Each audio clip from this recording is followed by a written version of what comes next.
Madam Secretary, we now have the hearing from the open mic speakers. Thank you, Mr. Mayor, and good morning. The Dallas City Council will now hear its first 5 registered speakers. I'll recite the speaker guidelines. Speakers must observe the same rules of propriety, decorum, and good conduct applicable to members of the City Council. Any speaker making personal, impertinent, profane, or slanderous remarks, or who becomes boisterous while addressing the City Council, will be removed from the room for those individuals who are in person. For those virtual speakers, you will be removed from the session. Individuals on this morning will be given 2 minutes to speak. For those in-person speakers, the time is on the monitor at the podium. When your time is up, please stop. For those virtual speakers, I will announce when your time has expired. Also, speakers, please be mindful that during your public comment, you are not allowed to address a City Council member by name. Please address your comments to Mayor Atkins only. Your first speaker has canceled, Armand Arashvand. Therefore, your first speaker will be Regina Imbergia. To clarify, did you say we have 2 minutes? That is correct, 2 minutes. Good morning, Mayor. I'm Regina Imbergia in the 14th District. If fluoridation is so safe and effective, why do the pro-fluoridation advocates have to resort to name-calling? They're still calling us conspiracy theorists for believing it is not a good idea to swallow the fluoride. The conspiracy theorist label was created during the JFK assassination years.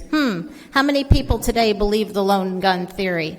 We have been coming with science and facts for years, trying to get the City Council to vote to save the money and stop putting a toxic waste in our water.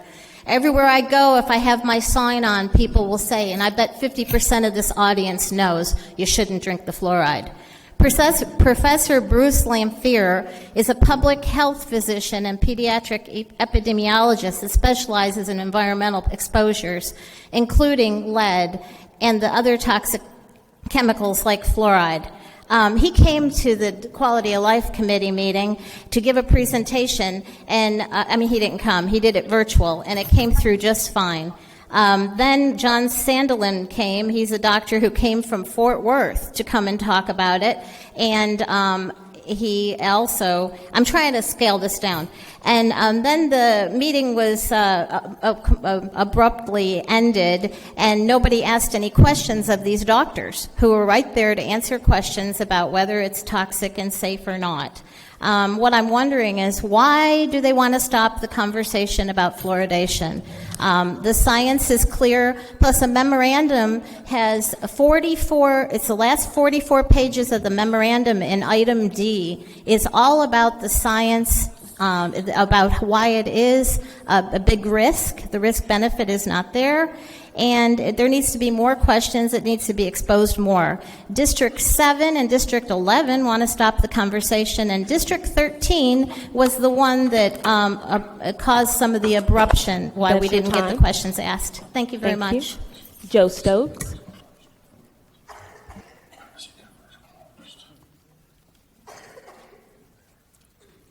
Joe Stokes, District 9. Please look and listen. Everybody knows that big pharma giant Johnson & Johnson has had tens of thousands of lawsuits filed against them over a long list of harmful products and unethical practices. Throughout these lawsuits, J&J would strain to discredit and denigrate the opposition. The J&J marketing arm would often distort and twist the facts with the intent of shaping a narrative. J&J's marketing arm excelled at deception while deliberately omitting important information. J&J knows that shaping a narrative, creating a public concept, often wins out over facts and truth. Some politicians use the same J&J deceptive tactics. On November 7th, Dallas had the opportunity to hear from doctors opposed to water fluoridation, a world-renowned scientist, a 35-year dentist, and a local practicing medical doctor. These presentations were rushed along by the Quality of Life chairman so there would be more time for questions and answers. But prior to the questions, District 13 council member, a former employee of J&J in the marketing department, created some intentional deception to create a narrative for the local media to pick up. The chairman encouraged this deception, and then the chairman went on to elaborate when he was not in the horseshoe by saying arguments raised against fluoride are scare tactics and conspiracy theories. It's not a conspiracy theory to say risk exists with Dallas water fluoridation. The scientific literature is very clear on that.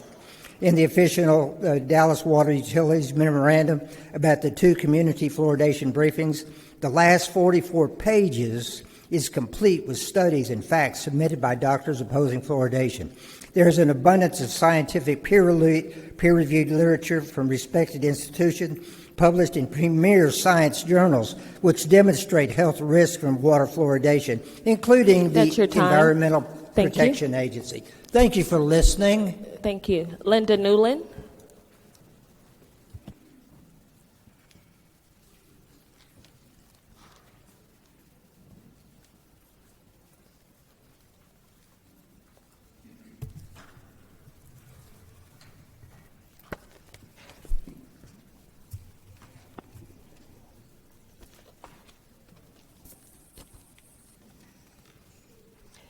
Good day. My name is Linda Newland from District 7.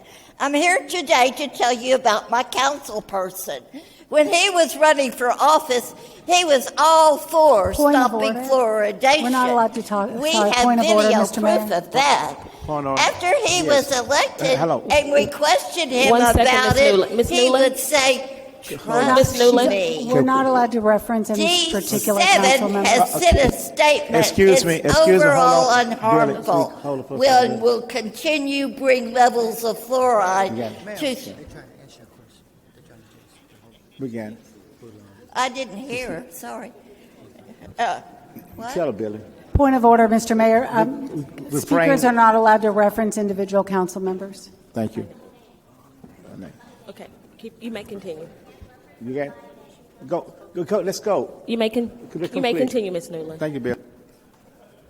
Do I start over or what? Just start it right you may now. Go ahead and continue. start it. I can't hear you. What? My time is ticking, and that's not fair. It's not ticking. It was paused. You may continue. Okay, on TV WFAA inside Texas politics, D7 confessed he's neither a doctor nor a dentist. D7 even made reference that those that speak against fluoridation are conspiracy theorists. I guess that also applies to the doctors who wrote this book, The Case Against Fluoride, How Hazardous Waste Ended Up in Our Drinking Water, and the powerful politics that keep it there. Don't y'all know Highland Park gets water where Dallas gets water, but they don't fluoride? Don't y'all know the best way to prevent cavities is to eat good foods and to brush your teeth? Don't you know the best choice is personal choice, not choice made by someone else for you, such as the CDC or the Dallas Council? It is deceptive to say fluoridation is safe. Studies have demonstrated ingesting fluoride produces unreasonable risk. 8 on the council can vote to stop fluoridation today. It's unsafe. Stop it, please. That's your time. Thank you. Stephen Priest. Okay. No applause. Thank you. Stephen Priest, your audio is not. There you go. Can you hear me now? We can hear you. You may begin. Okay, yes, ma'am. Thank you very much for today's opportunity. Again, my name is Steve Priest. I am the on-site community manager for my homeowners association, Piazza Siena Condominiums. I'm also a homeowner here. And I just wanted to share with City Council that we're very concerned about the influx of crime and homelessness in our area, particularly as it affects our property. And so we regularly call the police to report incidents of criminal trespass and criminal activity. Oftentimes the police don't show up. And when they do, they sometimes defend the homeless individuals. I wanted to share with you guys, give you just an example of how prevalent the incidents are. For the month of September, we had to contact the authorities on September the 7th, again on September 11th. September 15th, we had to call them out twice. September the 18th, September the 21st, the 28th, twice on September 28th, once on October the 3rd, and once on October the 4th. I had hoped to get some stats from Dallas Police Department so that I could quantify it for you, but we didn't get our open records request answered in time. For these reasons, we have escalated our concerns with the governor's office, the Dallas City Hall, our city council member for District 2, our congresswoman's office, Senator Ted Cruz's office, city mayor's office, and the Office of Homeless Solutions. We have not heard back from most of these local and state agencies. The few that we have heard back from are referring us back to the authorities.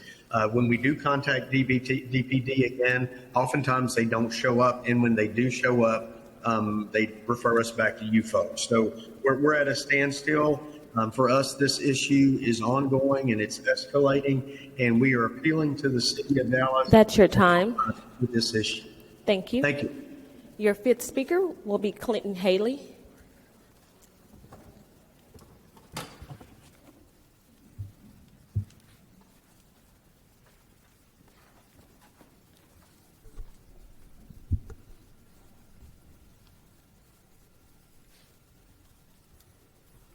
Hi, I'm Dr. Clinton Haley with Skate Parks for Dallas, representing all of these fine skate park folks behind me. Can you stand up, please? And these Dallas skateboarding teens with me here at the podium. We're here to strongly support keeping the $350 million in the Parks and Rec portion of the bond. A recent study showed that Dallas's park system delivered a 7-to-1 return on investment for every dollar spent on parks. We're particularly excited that Dallas Parks and Recs included three much-needed neighborhood skate parks in the bond. Dallas Parks and Rec's 2015 Comprehensive Needs Assessment states that Dallas needs 17 more skate parks by 2024, and that's next month. Right now, we have one antiquated skate park in Far East Dallas. Dallas is woefully behind the curve in providing Dallas families with public skate parks. If we want to keep Dallas families living within the city and attract others to Dallas and not to the suburbs, skate parks are part of that quality of life which Dallas needs to invest. I would love to say that my skate tricks and neighborhood skate park facility Dallas, I would rather be going to a skate park here than going driving 30 minutes out to the suburbs. Please support our skate parks. Thank you. We are lucky we can get rides to the skate parks that are 30. We are lucky we can get rides to the skate parks that are 30 to 45 minutes away. We think all Dallas kids should have a safe place to skate in their neighborhoods. Please support these skate parks on the bond. Thank you. We all need safe places to skateboard in Dallas. Please support these skate parks. Thank you. Hi, I'm Donovan Saban from District 7. Please support Parks and keep our 3 neighborhood parks in the bond. Thank you. Thank you very much. Thank you. Mr. Mayor, this concludes your first 5 registered speakers for this meeting. We have a motion. Mr. Mayor, I move to suspend the rules and allow the remaining registered speakers to speak this morning. Okay. We got a motion. We had a second. All in favor, say aye. Any opposed? Ayes carried. Thank you. We'll now hear the remaining speakers. I will call speakers in blocks, and when I call your name, if you would please come forward and have a seat on those first 2 rows in this center column. I'm sorry, in this center row here. I have a point of order. Yes, what's your point of order? I'd just like to clarify our rules. We just had somebody that multiple speakers spoke under one person's name, and my understanding is that's not actually allowed. I didn't want to interrupt them, and I appreciate especially when children come, but is that allowed for one person who registers to allow multiple people to speak? I want to talk to my... It's not. It's no pooling. It's. You're correct. It's not allowed. Okay. Can we make sure that we don't allow that for the rest of the session? Thank you. You're welcome. That is Thank correct. Thank you. you. Duly noted. When I call your name, please come forward again and have a seat on the first two rows. Brad Pritchett, Kirk Thomas, Chris Hine, Naomi Fields, Warren Trenqueta, Brian Llewellyn, Brian Toney, Lisa Marshall, Courtney Spellacy, and Chris Denny. Brad Pritchett, you may come to the podium and you may begin speaking.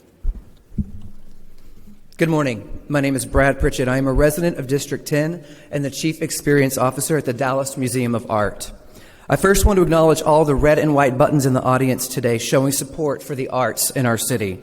Our entire DMA leadership team, many of our staff and supporters, and so many of our fabulous arts partners from organizations all over the city are here today, locking arms to ask for your support to ensure our most critical facility needs throughout Dallas are met. Can I ask all of our arts supporters and colleagues here in the audience to please stand? Thank you. We are all here together today asking you to support the recommended $59 million for arts facilities while respectfully asking that you consider an additional $5 million for the Dallas Museum of Art so our most urgent needs, including HVAC, fire control, and critical electrical systems are addressed. Thank you all for the support you give here to the arts community in Dallas. Thank you. Thank you. Kirk Thomas.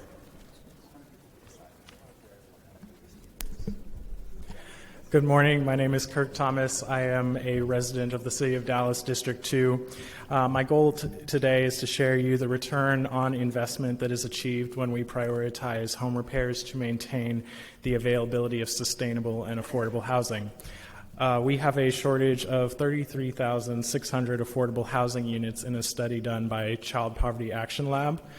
We have skyrocketing costs of materials and labor, and the consequences that deferred maintenance can have on a homeowner cannot be ignored.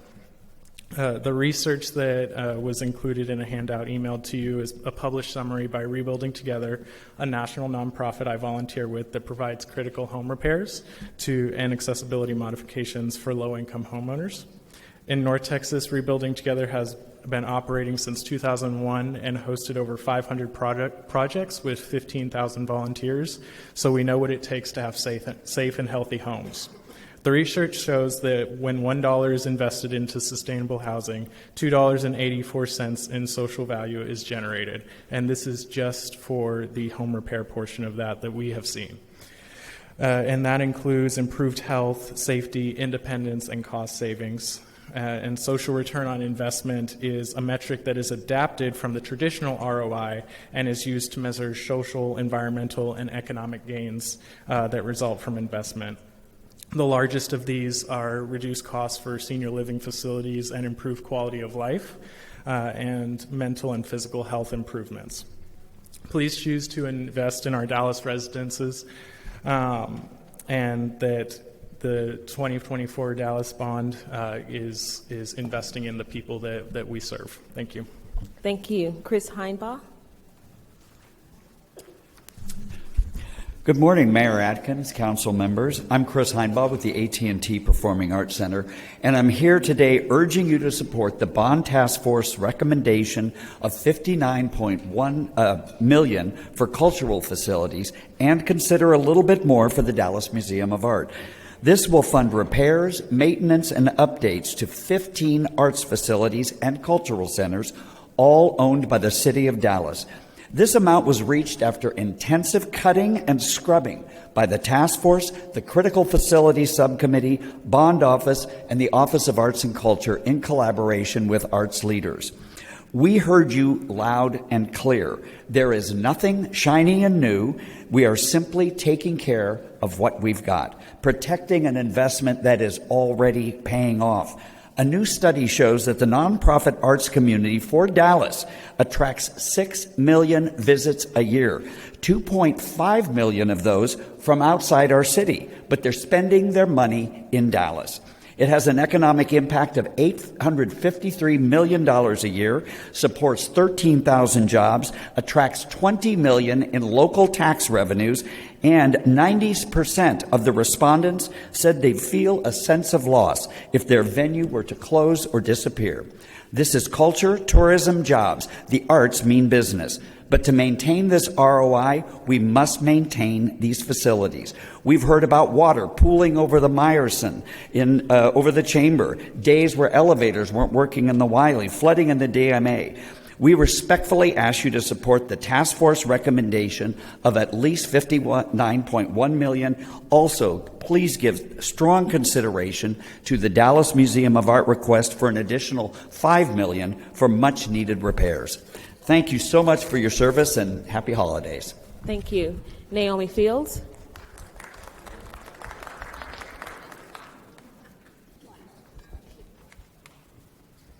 Good morning, City Council. My name is Naomi Nicole Fields, and I am and was a client at the Bridge Shelter, at the homeless shelter. And my concerns about the shelter is we need improvement on how to treat the clients that are there and the incoming clients and the homelessness people that are on the street. I have experienced myself with some of the caseworkers, not all of the caseworkers, as well as the security. They are rude. And when you're trying to talk and get questions answered and go through proper protocol as far as services and other resources that we're allowed to use, we get a hard time. And then they pick and choose who they want to help and who they want to service. And it's enough room for everybody to get help. But it's not fair. I'm going to just use the Bridge as an example, that you have the welcome building, the pavilion, and you have the secret garden, you have the small cafeteria that have mats, but you have the overflow and intake that don't have mats, and we sleep on the cement floor, and it's very cold and it's hard. And then when you go to your caseworkers, my caseworker is Kevin Jenkins, and if she can assist me and other people, and Ivan Green and other caseworkers like Kelly, if they can assist us to help us get better, Dallas City Council and the city needs to do better helping us. There are so many people that are on the streets because of how they're being treated at the shelters. The shelters should be like a hospital where people come to get help. But instead of that happening, they're turning people away. That's why there are so many people in your parks out behind you that are on the street. And there's many donors that come out on the weekends. They provide food, they provide blankets, they provide this, they provide toiletries. But it's not fair to the city employees that they have to spend 7 days a week cleaning up trash. If y'all are giving certificates for Section 8 and public housing, the city has to implement some rules as far as we stay in the shelters. We're going to have to take some classes. We're going to have to grow. We're going to have to go to the next step, not just stay at a standstill, because if you don't push them to do something, they're going to stay there for 5-10 years. They're not going to go anywhere. That's your time. Thank you. Warren Tranquata. Good morning. My name is Warren Tranquata. I'm the president and CEO of the AT&T Performing Arts Center. The center is one of the cultural facilities that is owned by the city of Dallas. It is a 10-acre campus that includes the Windspear Opera House, the Wiley Theater, Strauss Square, Salmons Park, 2 black box theaters, 2 parking garages, and a newly opened restaurant, which I hope you attend. In addition to presenting Broadway shows and concerts, we're home to 5 resident companies: the Dallas Opera, Dallas Theater Center, Dallas Black Dance Theater, Texas Ballet Theater, and Anita Martinez Ballet Folklorico. We're also partners with many organizations around the city, including Titus Dance Unbound, and we work with small, emerging, and historically marginalized groups through our Elevator Project and the Moody Fund for the Arts. We welcome thousands of Dallas students and families for free through community and arts education programs. So in short, our buildings are workhorses. You might not see a show there every night, but the buildings are constantly busy with rehearsals, with building sets, holding private events, and more. And our center is now 15 years old. We have not been in the bond program since 2003. Our systems are aging out rapidly, to the point that we've already raised and committed $7 million to address urgent capital needs. Our total needs are more than $20 million, and we need the support of the city to help us there. This includes things like major maintenance, updating technology, HVAC, roof, fire suppression, elevators. Just yesterday, the fire panel in the Wiley Theater failed. We have to replace that this week. This is not a matter of waiting for the bond, and we're making repairs constantly. The center is part of the Bond Task Force recommendation of $59 million for cultural facilities. Over the last 8 to 9 months, we've worked collaboratively with our sector in reaching that, and I ask for your support in supporting that $59 million and at least 6% of the bond for the arts. Thank you. Thank you. Point of order, Mr. Mayor. Yes, what do you point on? Can we ask our guests and our staff and our colleagues to please take conversations into another area outside? It's getting really loud in here, and for whatever reason, I'm hearing it all and not being able to hear the speakers as well as I would appreciate, especially them all coming down. And I think it's important that at least I get to hear them say what they want to say. Thank you, Mr. Mayor. Duly noted. Brian Llewellyn.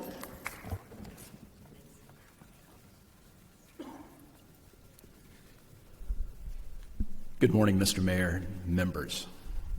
Fair Park is an interesting site in that we are both a park and a cultural campus. And today, I'm not here to talk about Fair Park. We have had a catalytic investment due to your leadership with the Proposition A amendment that was passed by referendum last November.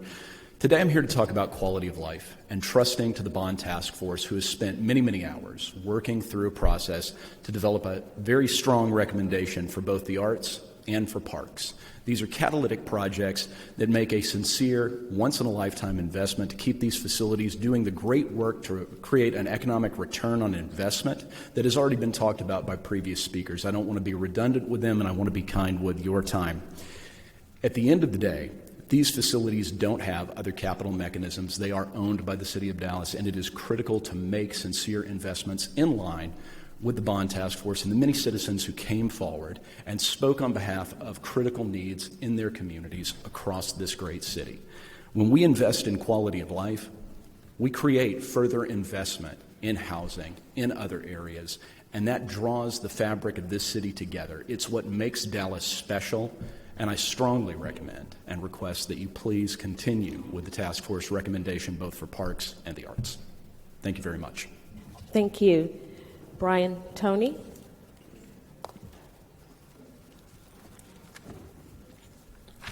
Good morning. I'm here today as the organizer of the Dallas Housing Coalition. When we first launched on June 26, asking for $200 million in bond funding, with 2 council members in attendance, we numbered a little over 60 members. On September 20th, when we held a rally in the City Hall Plaza with 5 council members and staff from 2 others in attendance, speaking and standing with us, today, we represent over 185 members from all parts of the City of Dallas. The first 2 pages of our briefing materials address what we have heard the most ado about, that the housing plan lacks clarity, specific uses, and accountability, and offers little return on investment. This is a blatantly false narrative. The CBTF subcommittee was very prescriptive on how these dollars would be used and how these dollars should target housing for AMIs that the market is not producing alone, and what funding mechanisms, processes, and staff are already existent to deploy bond funds and provide oversight. Peer Texas cities like San Antonio and Austin have documented 1-9, even 1-12 leverage ratios, offering a greater ROI than other bond allocations being considered.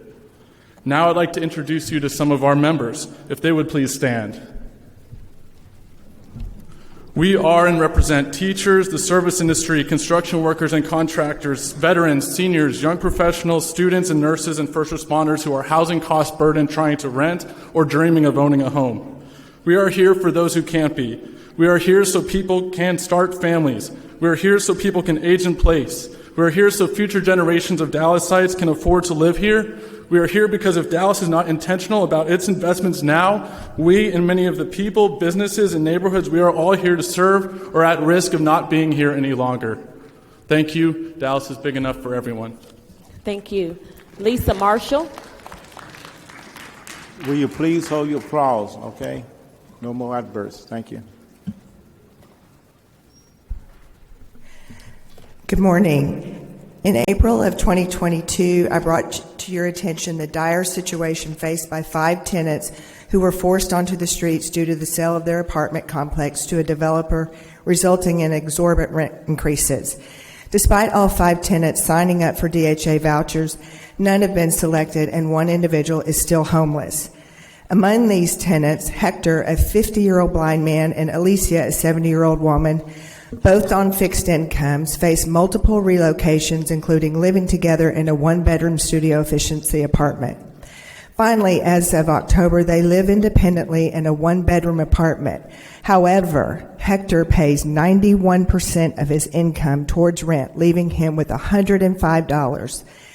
Alicia pays 80% of her income towards rent. Yet they are not unique. According to the November 30th Texas Tribune article, Texans over age 65 who are on fixed incomes can't afford necessary costs like health care, as they spend more on rent and mortgage payments. The article also reported a package of zoning reforms in Austin that would allow up to 3 housing units in most single-family neighborhoods. District 1 councilman wrote in his recent op-ed the need to explore and implement adjusting the minimum lot size to 1,500 square feet and allowing density similar to Houston, which is having success in lowering the affordable housing deficit in their city. Unfortunately, seniors desiring to downsize from their homes to a smaller properties such as affordable townhomes or condos while continuing to reside in the communities close to their health care providers and social engagements is unattainable in Dallas.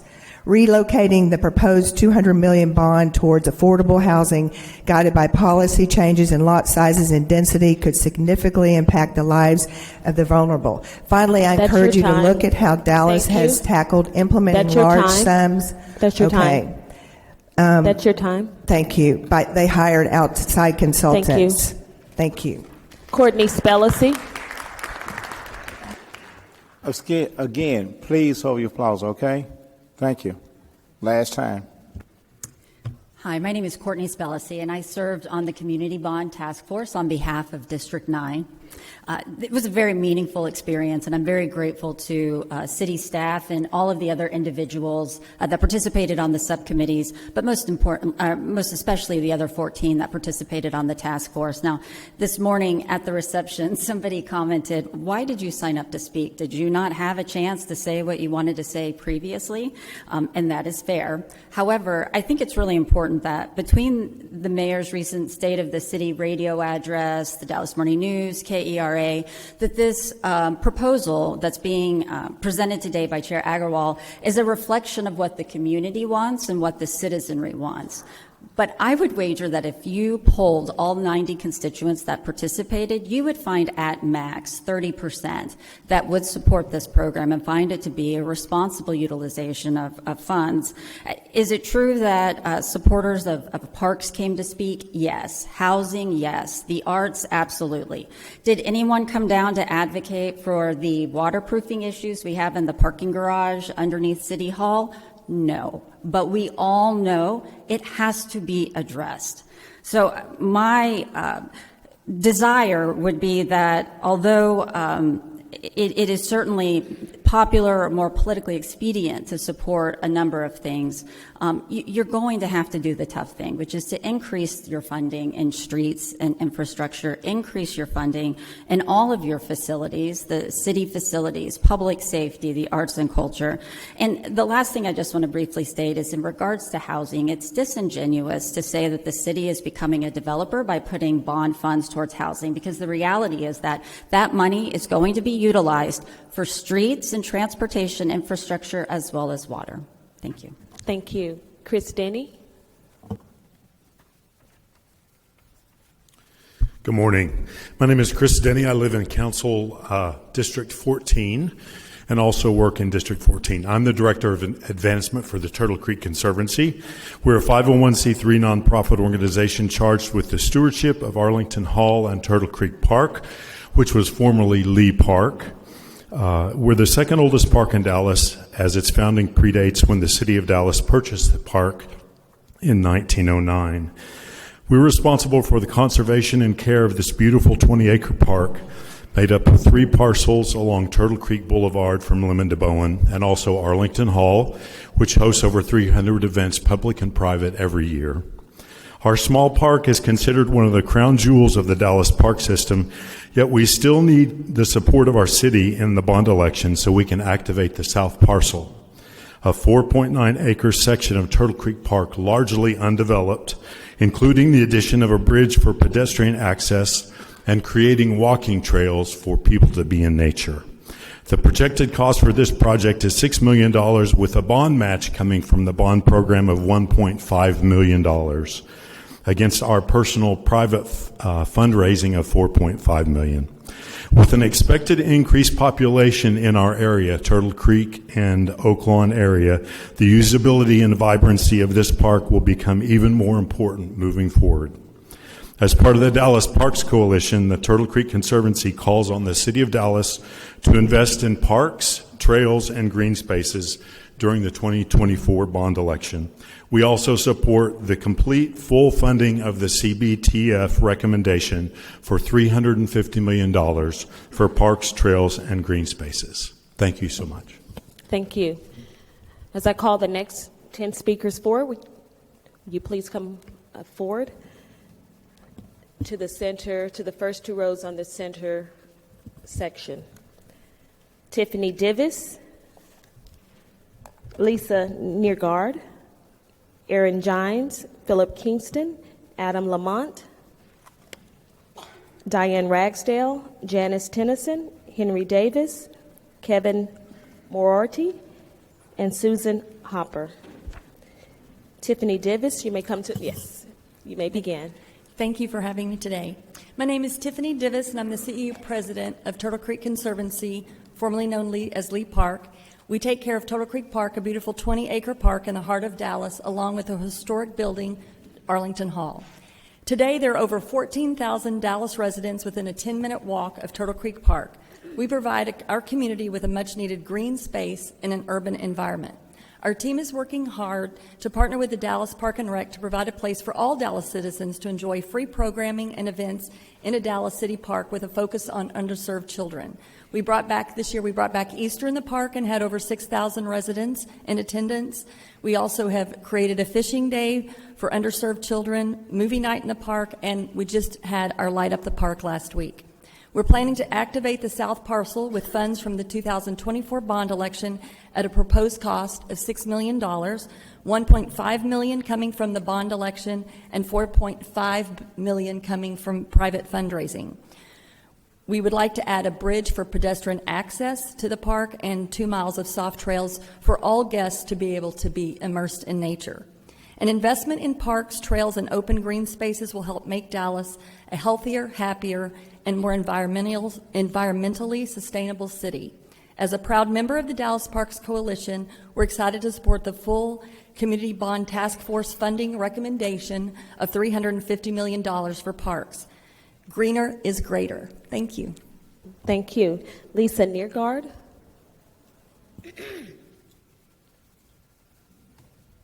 Good morning. My name is Lisa Neergaard, and I'm representing Building Community Workshop, a nonprofit Dallas-based community design center whose office is in District 2, and whose staff live in District 1, 9, and 14. I'm here today to express our strong support for the requested $200 million for housing and $35 million for homeless solutions in the 2024 capital bond program. As architects and planners, we focus on delivering community-driven development and affordable housing, and as that, we grapple with the things what it takes to deliver affordable housing in this city. And we believe that improvements to our entitlement process and the private sector alone cannot and will not deliver the level of affordable housing needed to address the needs of Dallas residents. If we are serious about achieving the objectives of the Housing Policy 2023, we need access to all the tools available, and that includes dedicated funding. Investing in housing is an investment in public safety, economic growth, health, and racial and economic equity, as well as an investment in the residents of Dallas. Supporting housing and the Homeless Solutions Bond request demonstrates that you believe Dallas is big enough for everyone. Thank you. Aaron Gines. Good morning. My name is Erin Gines, and I live in District 2 at a condo property with 96 units that has been experiencing an onslaught of crime due to homelessness for the past several years, but the last 12 months have seen a sharp increase both in volume of criminals and the severity of their crimes. In early October, my neighbors and I began reaching out to elected officials pleading for a response because our numerous calls to police, fire, EMS, and 311 did not address the systemic nature of these issues, nor did it provide any long-term deterrence to these individuals and their crimes. Unfortunately, despite numerous emails and phone calls to my council member's office, we have yet to receive any response, despite multiple staffers promising follow-up. All we were given was a link to complete an open records request because we were told that was necessary to quantify the number of times we called 911 because our problem would only be taken seriously if we proved we made countless calls and inundated emergency services with our pleas for help. That request hasn't been completed in time for this meeting. However, I can state empirically that our phone calls to fire, police, and EMS are in the several dozen just in the past few months. Despite our posted private property signs and gated community, we have suffered criminal trespass on an almost daily basis, theft of property, fires being started on our property, drug needles and other paraphernalia left on our property, and numerous people under the influence of drugs, making them unpredictable, dangerous, and threatening. Break-ins to our pool causing residents asking to drain and eliminate an amenity we all pay for because of the disgusting waste left behind, public indecency with various sex acts taking place in view of community members, and threat of physical harm and bodily injury to neighbors who confront these individuals. Indeed, many homeowners are afraid to even step outside any non-gated area on our property for fear of being accosted. Our property manager has even been charged by these individuals quite recently as they are becoming more emboldened by the lack of police or city response and therefore more aggressive as we have tried in vain to curtail their unlawful presence. It should not fall on us alone to prevent this type of crime in our own backyard, especially since we collectively pay almost $500,000 per year in property taxes. I implore City Council to bring its power and authority to bear to provide relief to its tormented That's your constituents who are time. being actively Thank you. terrorized. Philip Kingston. Good morning, Mayor Atkins. Philip Kingston, 5901 Palo Pinto. I'm here to advocate for the full $200 million for housing. I'm frankly a little shocked by the task force's recommendation. I am somewhat encouraged by the city manager's proposal to increase that amount, but it's not close to enough. Lack of affordable housing is the biggest challenge your city faces. I think you know that. This is not a council that needs to be lectured on the importance of affordable housing. You all have voted in that interest many times, and I very much appreciate it. But the fact remains, median income is $58,000 a year. Median rent would require an income of $75,000 a year. It's $1,800 a month. When people are forced to pay more than 30% of their income for housing, they don't do a bunch of other things. They don't pay for health care for themselves and their children. They don't invest in our city. They don't save money. They don't buy consumer goods and pay sales tax on the things that they buy. They frankly aren't living to the extent we would want them to. There is a lack of success and happiness among people who are burdened by housing costs. $200 million is the bare minimum that this council should be putting toward housing for the next bond package. This leverages investments, many of which I've brought to you in the last 12 months, that allow you to say to people, we are producing hundreds of units of affordable housing that are going to correct this problem. This is a solvable problem. I think that it is in line with our peer groups. Austin has devoted much more than this to affordable housing and done it through bond funding the same way. I would say also, as a person who achieved $90 million in district-specific funding in the 2017 bond package, a little piece of advice. Don't be too smart. There are advocates advocating for these things. Listen to them and give them what they want. I would just point out one other thing. Less than half of the streets allotment for 2017 has been spent. That's your time. Don't make the same mistake again. Thank you. Adam Lamont. Adam Lamont. I live in District 10. And I'm speaking in favor of increasing the amount of funding for affordable housing in the bond. To speak here today, I've taken the day off from teaching, something that I truly hate to do. I don't even want to think about how many pencils I'm going to have to replace after today. But I'm down here to advocate for more funding for housing because I love my students, and I know that they and their families can't afford to take off a whole morning from work to speak here. I'm proud to teach and coach at E.D. Walker. It's a DISC middle school in North Dallas. I've got a few kids in my classes that live in 500K homes. I've got kids who just moved here to the U.S., don't speak any English the first day they start with me. While it's not always smooth, I love my school. And I hear all the time from council that we want diverse, livable, mixed income communities. Those communities do not just happen. There has to be real, intentional investment to make them real. In the case of my school, there's a LIHTC housing complex, one of the few in North Dallas, that's provided affordable housing and allowed some of my students to grow up in a high opportunity neighborhood. Like in many other complexes in Dallas, this one will expire from the LIHTC program in 2026. I'm not sure where my students could live in North Dallas without affordable housing. So my question to you is, what will you do as a council to allow my students and their families to have a future in this city? Investing $200 million in affordable housing will not be the only thing that you must do. There are many, many other things that we must tackle.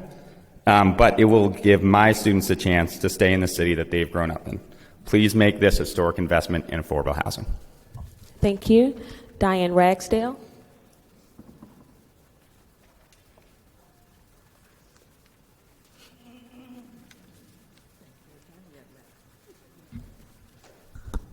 To the mayor and certainly all council members.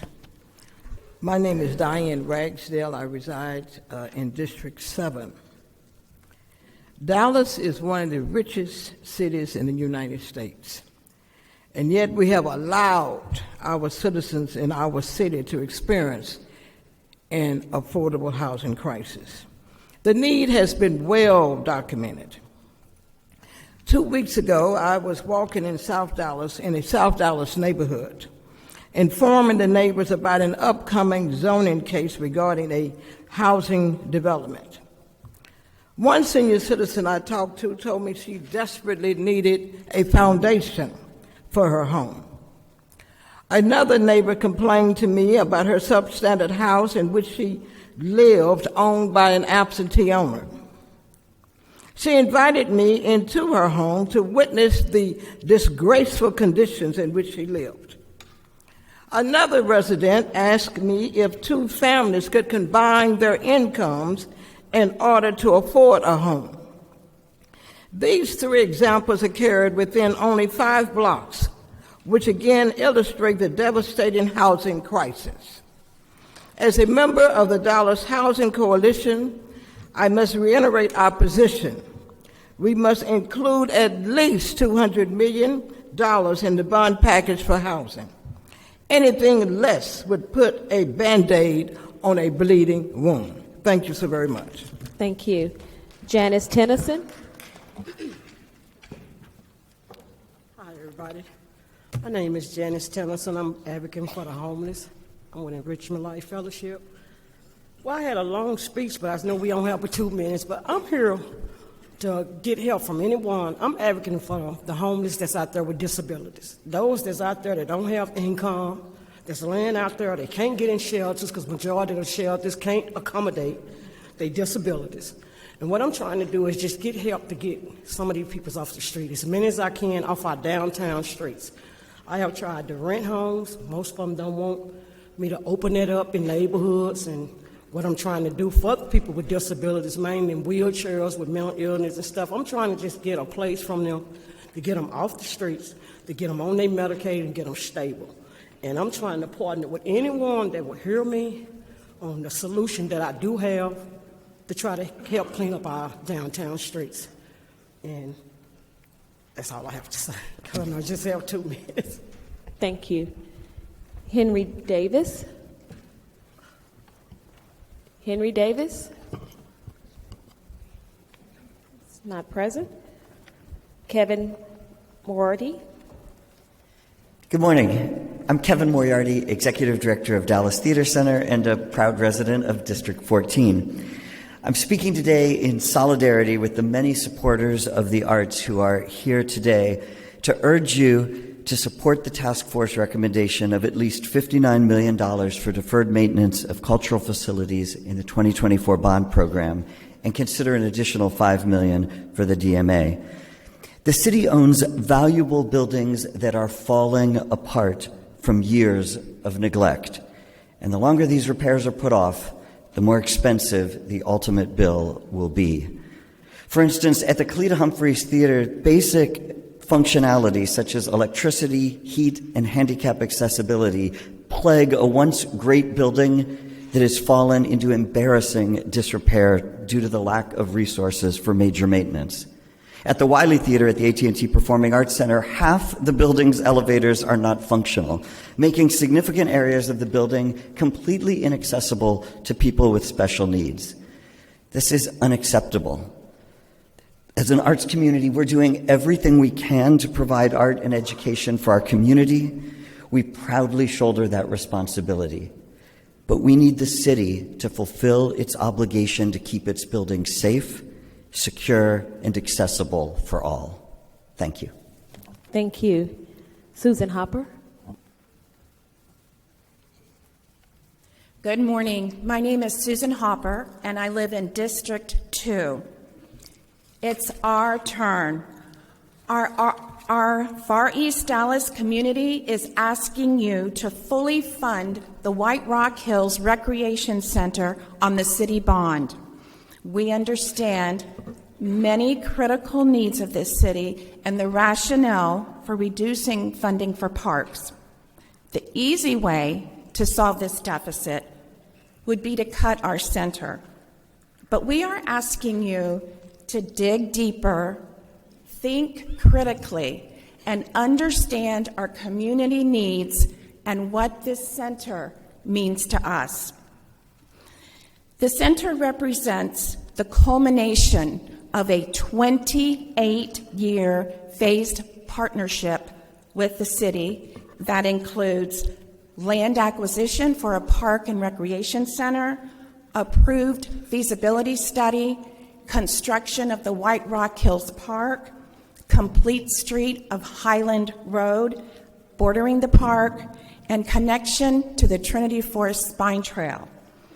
The center represents a community-driven project serving 3 city council districts with multi-generational programs. Our community is 68% minority, with some census tracts with poverty rates as high as 38%. The White Rock Hills Recreation Center will boost economic growth. Our children and families deserve the same opportunities that others in this city receive. We've waited 28 years, and it's our turn. And you will have this Our Turn sheet in your packet. Thank you very much. Thank you. The next 10 speakers, when I call your name, will you please come forward and have a seat on the first 2 rows in the center section? Quincy Roberts, Tamitha Curiel, Jade Damani Daniels, Harry Swanson, Michael Simmons, Tate Ringer, Charla Myers, Mark Ishmael, Samuel Mortimer, and Jennifer Scripps. Quincy Roberts, you may come to the podium.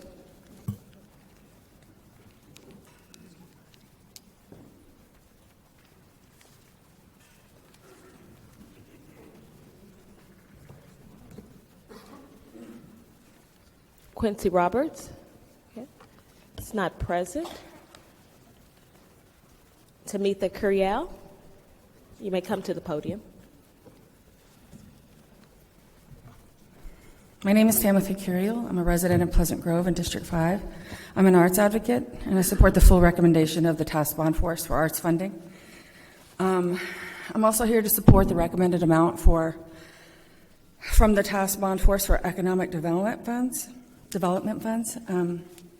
Those funds in our area would help create an inclusive community development project that would also include something called Dallas Center for Art Technology. The Pleasant Grove area has often been ignored for many reasons. For one, it was cut up into 3 districts, and it was like the tail end, and it just went, a lot of our needs, our community needs went unheard. We now have a lot of folks who have gone to college, who have come back, where we're believing in ourselves, we're connecting to each other, and we are starting to dream. And one of the things we've been dreaming about is this Dallas Center for Art and Technology and this development project. It includes affordable housing, which we also need in our district. It includes clinic. It includes a green space.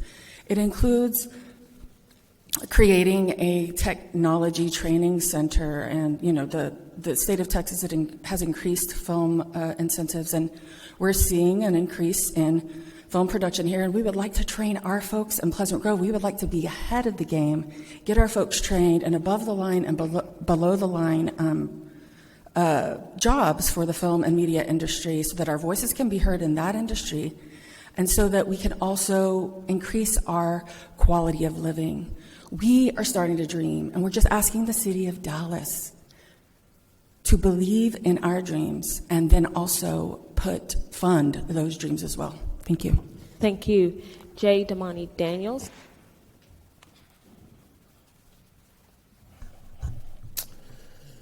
Good morning, distinguished members of this body, and thank you and the task force for your service. My name is Damani Daniel, and I reside in D6. I'm privileged to serve as the Arts and Culture Commissioner in District 6, Vice Chairperson of the Dallas International Film Festival, a board trustee of the Deep Ellum Foundation, member of DACAC, the former creative director at the Bomb Factory, father to 2 DISD Arts Magnet students, art collector with my wife, and for the past 11 years, chief imaginator of international award-winning event agency, The Event Nerd. That's not me bragging, that's me level setting that the arts and creating and celebrating experiences and stories is my whole life and has been for a while. When I travel to produce events for clients, I'm always looking for stories that make the spaces we transform more meaningful.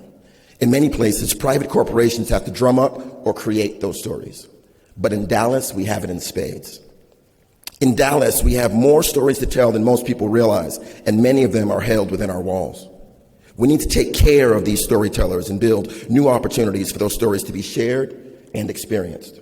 Supporting the unified request for funding from the unified arts community and the efforts of multiple respected organizations in the building of the cultural trail allows us to do precisely that. There are lots of people who will come with lots of stats over lots of hours today. May the coffee gods be ever in your favor. That ain't me. Today I want to implore you to think about preserving and creating because of what it means to the people who get to experience the city. My call to you is to focus on how historic buildings give a city character and are the holders of so many stories. Taking care of what has been entrusted to us in the present is not just nice to do, it's necessary because it gives us a future that's firmly rooted in a past that we know and can rally around and build from. The arts funding allows that. Creating opportunities for these stories to be continued and celebrated is necessary.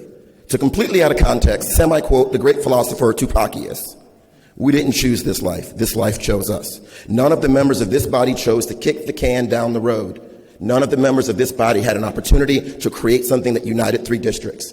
But we're here now. Let's do something about it. Thank you. Harry Swanson. Harry Swanson, District 7. I'm in support of the bond program for housing. This is in your packet so you can check my references. Home ownership remains the American dream despite challenges.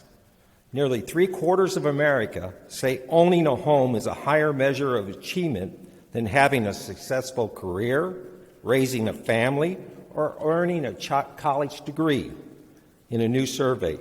But affordability remains the main challenge. The survey released in March for Bankrate.com, a financial service company, found that 74% of respondents ranked home ownership as the highest gauge of prosperity, above having a career, 60%, children, 40%, a college education, 35%.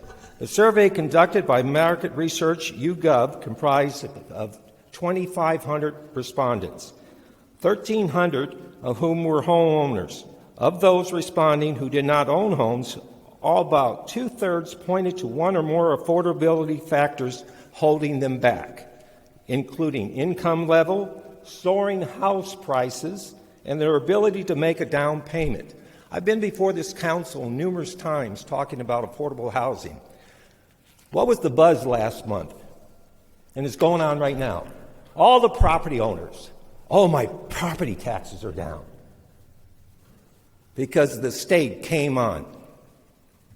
Did the rents come down? No. Are the rents going to come down? No. Those renters want to be property owners. So this is a good way to start getting people to experience the American dream. Give them some money so they can go out and own a home. You all own homes. You're experiencing the American dreams. Oh, I'm sorry, sir. But we'll get you a home, too, in the $200 million. That's your time. Michael Simmons. Michael Simmons is not present. Tate Ringer.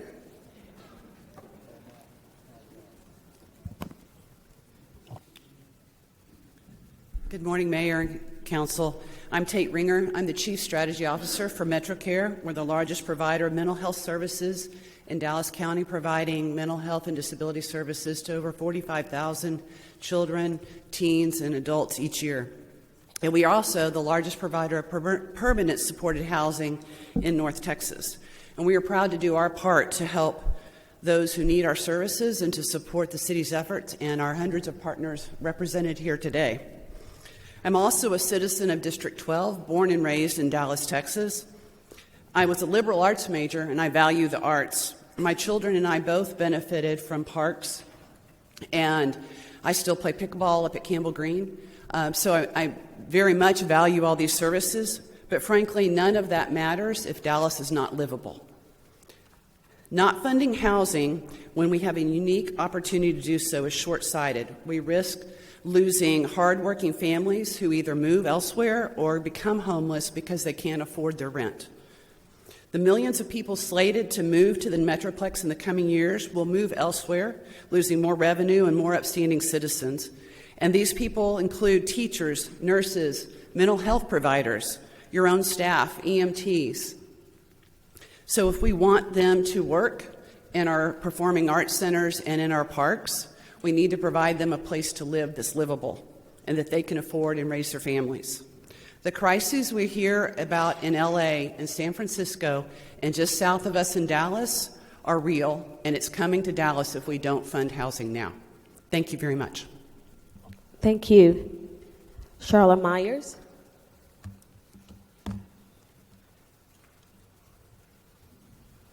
Good morning, Mr. Mayor and council members. I am a proud Dallas resident, born and raised, citizen of District 13, and I am the CEO of Community Council of Greater Dallas. We serve the low-income community. As you can imagine, if middle-income people can't afford housing in Dallas, our low-income working poor are especially at risk.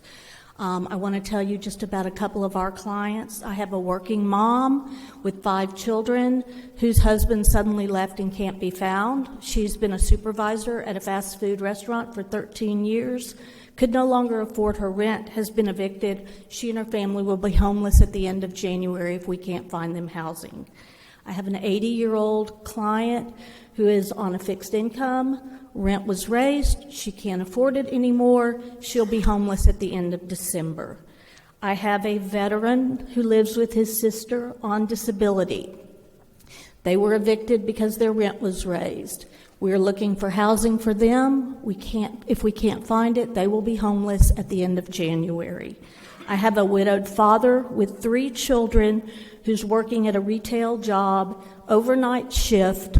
Rent was raised. He was evicted. If we can't find housing, he'll be homeless at the end of December 2023.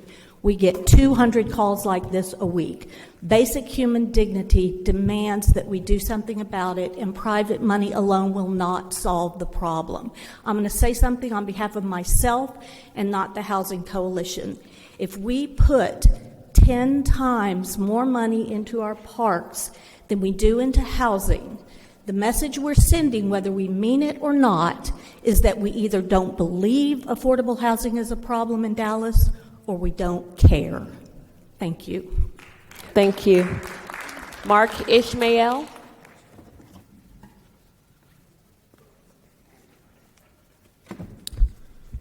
Hi, my name is Mark Ishmael, and I live at 2401 Bennett Avenue in District 14. I'm here to speak in support of increasing bond funding for affordable housing as well as adopting the proposed code amendments to allow missing middle housing to be built in residential areas.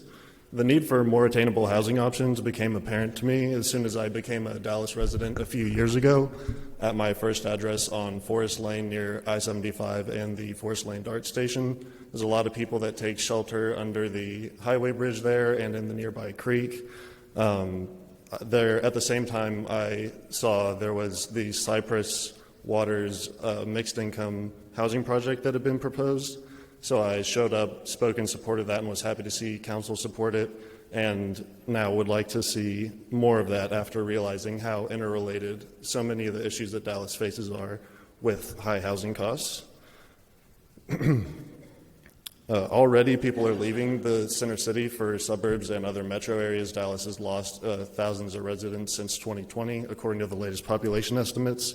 That robs the city of revenue, that robs businesses of customers and workers. It will kill the city if we face population loss over a sustained amount of time like other places in the Rust Belt. Private market alone is not able to meet housing demand at price points many can afford, but by dedicating significant funding from the bond allocation, you can leverage private investment as well as other state and federal sources. These dollars will also have a better effect when used in a development environment that has reduced minimum lot sizes and allows missing middle housing to be built in our residential neighborhoods. So please support those code amendment changes and an increase in the bond funding. Thank you. Thank you. Samuel Mortimer.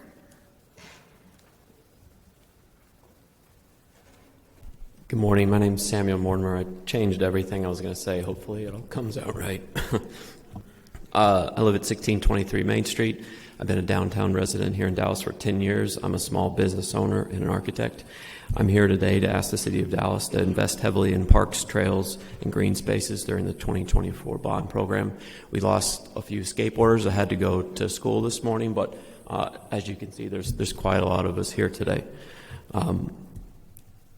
The types of investments that I'm lobbying for, investing in the city's parks and recreation infrastructure will create healthier and happier communities.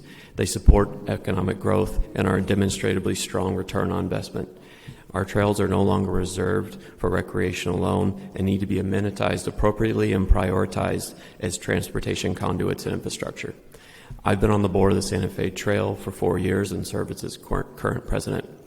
The Santa Fe Trail is a 4.5-mile pedestrian trail managed by the Parks and Recreation Department and is a critically important thread through East Dallas. The trail connects 11 culturally and economically diverse neighborhoods and is adjacent to 8 more.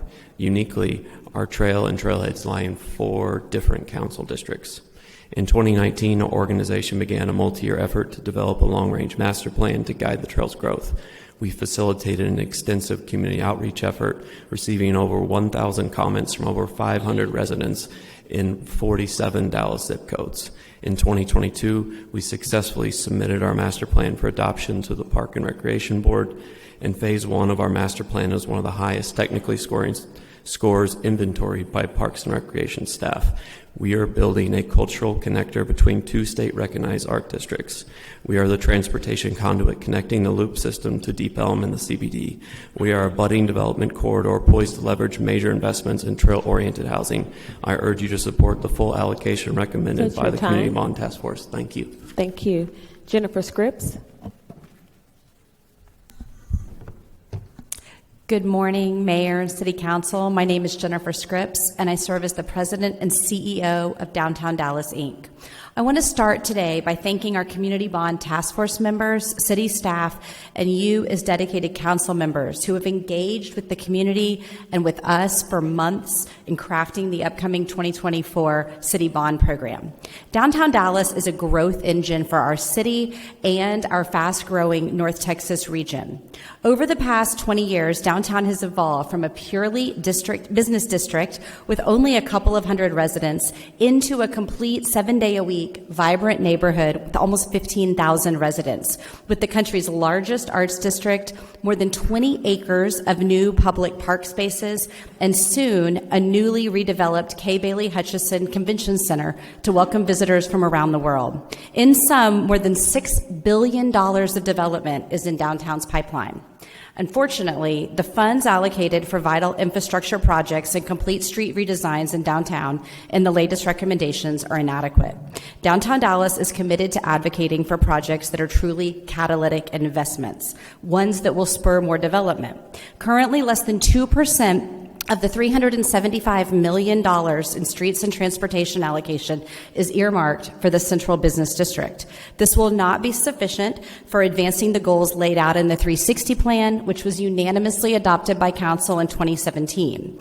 Your Community Bond Task Force voted to approve the critical infrastructure for Field Street and Griffin Street to improve pedestrian connectivity, and we hope that you will restore this. We have detailed our recommendations in a letter that you received by email yesterday. Thank you to Councilman Ridley and Moreno who have already met with us, and we hope to meet with you about this soon. We all know the list of needs for our city is long, but by maintaining critical infrastructure in downtown, we will continue to spur economic development. Thank you. Thank you.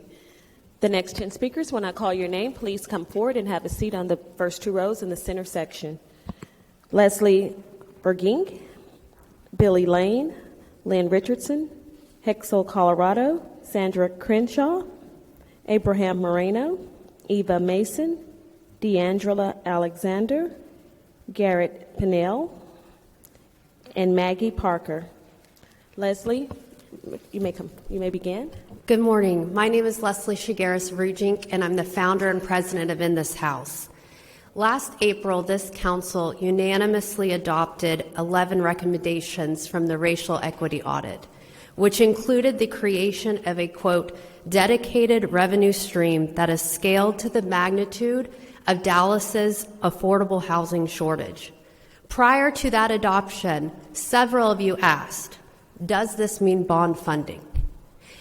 You understood that without the necessary tools and funding to turn these recommendations into measurable action, the policies could be meaningless. There are many reasons to support a higher bond allocation, including the ability to leverage private funds and generate economic development within each of your own districts. Additionally, in a recent survey conducted by the city, 53% of Dallas residents selected affordable quality housing as one of their top 3 recommendations for what the city should prioritize. Additionally, in the bond survey report, housing and homelessness combined to be the first top priority. That's what your residents have told you. But I will leave you with this. If the hard work that you all have done over the last 2 years is meant to make a meaningful change in our city to address the housing crisis, then we need you to act. We need you to make a meaningful commitment to housing in this bond package beyond either of the proposals that you'll hear about today. Thank you. Thank you. Billy Lane.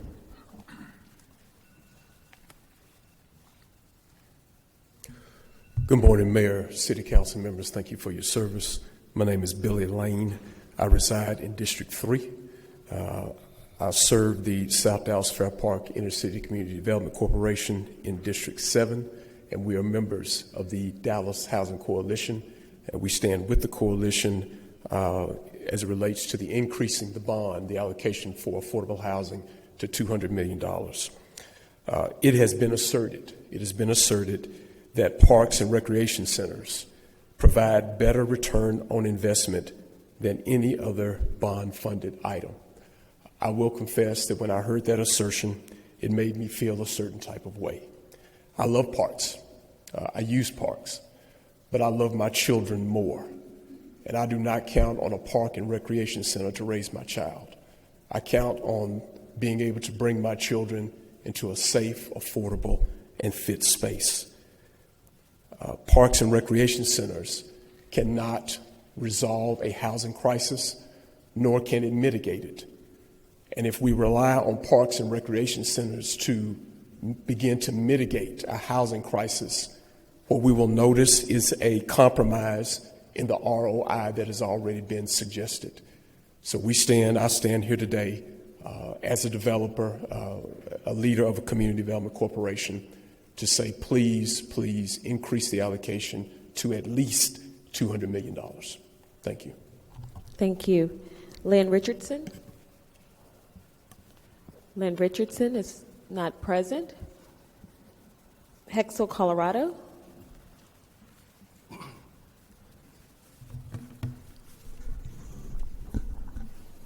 My name is Hexel, Colorado. I'm in District 14, and I'm here with Dallas Neighbors for Housing in support of $200 million for housing in the 2024 bond. In my Boy Scout years, I knew a teenager who lived with his mother in a storage unit.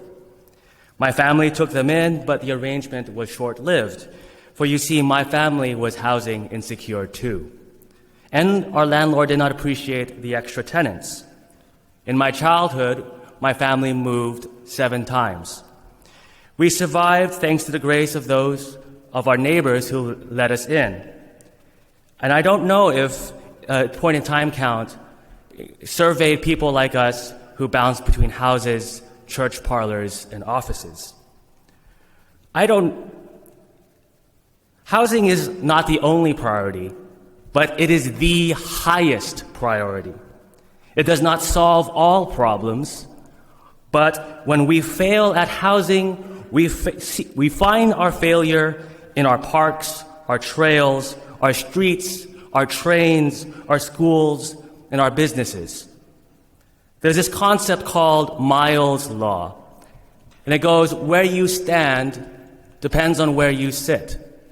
If we're going to ask all the people in support of housing to stand just one more time, I want you to note that what you do for housing, and if you get this right, you serve the interests not only of those standing, but all of us sitting as well. Councilors, $200 million for housing is the least we must do. Thank you. Thank you. Sandra Crenshaw. Sandra Crenshaw is not present. Abraham Moreno. Abraham Moreno is not present. Eva Mason. Eva Mason is. I'm okay. on the. Gotcha. Howdy and good morning. My name is Eva Athena Mason. I live in District 2, and I'm here as a citizen and as a representative of the People's Party of Texas. Housing in the city of Dallas is becoming more unaffordable by the day. As many of us have already noted, we are in a housing crisis. The average cost to rent a one-bedroom apartment is around $1,400. I can tell you I pay more than that, and I live in a one-bedroom studio in Dallas in that district. In October 2023, the median cost of a house was $476,000, and it's trending upwards. So regardless of how wonderful all of these other things we can do are, we need more homes in Dallas, but not just bourgeois housing that will not stand the test of time and that will never be filled the way green, affordable housing will. People are desperate for a home that they can live in that will actually stand the test of time, that will be sustainable, that's insulated, and created with real living human beings and families in mind. People need housing no matter what. So this investment is critical to the survival of Dallas. The bare minimum that we can provide is housing. If we choose to be proactive rather than reactive, we can nurture each other's basic needs and pull people out of this metaphorical drowning in this expensive sea of unaffordable housing. People need lodging as much as food, water, or air. Parks and art are also necessities for the enjoyment and contentment of daily life, but cannot be fully enjoyed by those with no housing. Jobs and careers cannot fully meet their potential without a roof over our head. Some folks are concerned with the well-being of other human beings that do not have homes, and we can solve that. Y'all can solve that. Furthermore, more bond funding and minimum lot size reform kind of go hand in hand to create green, abundant, affordable housing. That's your time. Thank you. D'Angela Alexander. Hello. I'm virtual. My name is D'Angela Alexander. I'm a proud homeowner in District 10 and in no small part to the mortgage assistance program through the city of Dallas. And I want to reiterate that I support $200 million for housing because our budget represents our priorities. As another speaker mentioned, to put more money towards parks than housing really says what we think is important.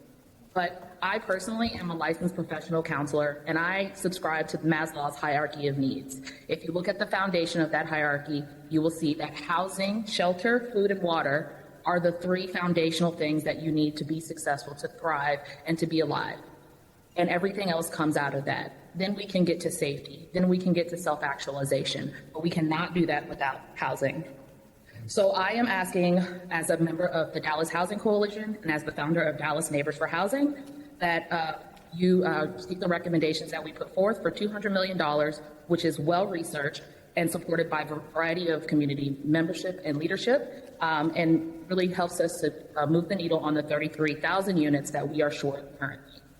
I really support everyone's noble requests for today, but I think the most noble thing we can do is provide the full funding to get housing back into our city. Thank you. Thank you. Garrett Pennell. Good morning. I'm Garrett from Council District 11 with Dallas Neighbors for Housing, which is part of the Dallas Housing Coalition. I'm here to ask for at least $200 million of bond money for affordable housing. At the beginning of this year, I started taking public transit to work. A funny thing happened when I did that. I started to see all the parts of my community that were previously invisible to me from the highway. I always knew that Dallas, like most big cities, has an increasing number of residents experiencing homelessness, but seeing this firsthand every day as a matter of routine lifted the comfortable veil of mere statistics and let me see the inhumanity that we collectively are choosing to impose upon other humans through our policy decisions. I believe that everyone in this room has a heart. I assume positive intent of those who reason out that housing is a matter for the private sector and that it's not the city's place to fund it. But I think the fundamental difference between those of us advocating for funding for housing and those of us advocating to spend the money on other initiatives is mainly an issue of distance from the issue.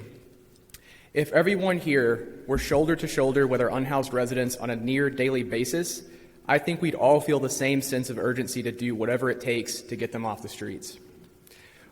While it's true that the private sector is going to build the vast majority of housing and developers can be encouraged to build more housing by streamlining zoning restrictions and building parks, developers simply can't be encouraged to build housing for their thousands of unhoused Dallas residents who are in the most need. The public sector has to build that. Last year, San Antonio voters approved $150 million for affordable housing, and Austin approved $350 million. I'm asking for Dallas to fulfill its most basic of responsibilities and allocate $200 million of bond money for affordable housing so that we can do right by our thousands of unhoused residents and by the many more who are about to be unhoused if the city doesn't act decisively. Thank you. Thank you. Maggie Parker.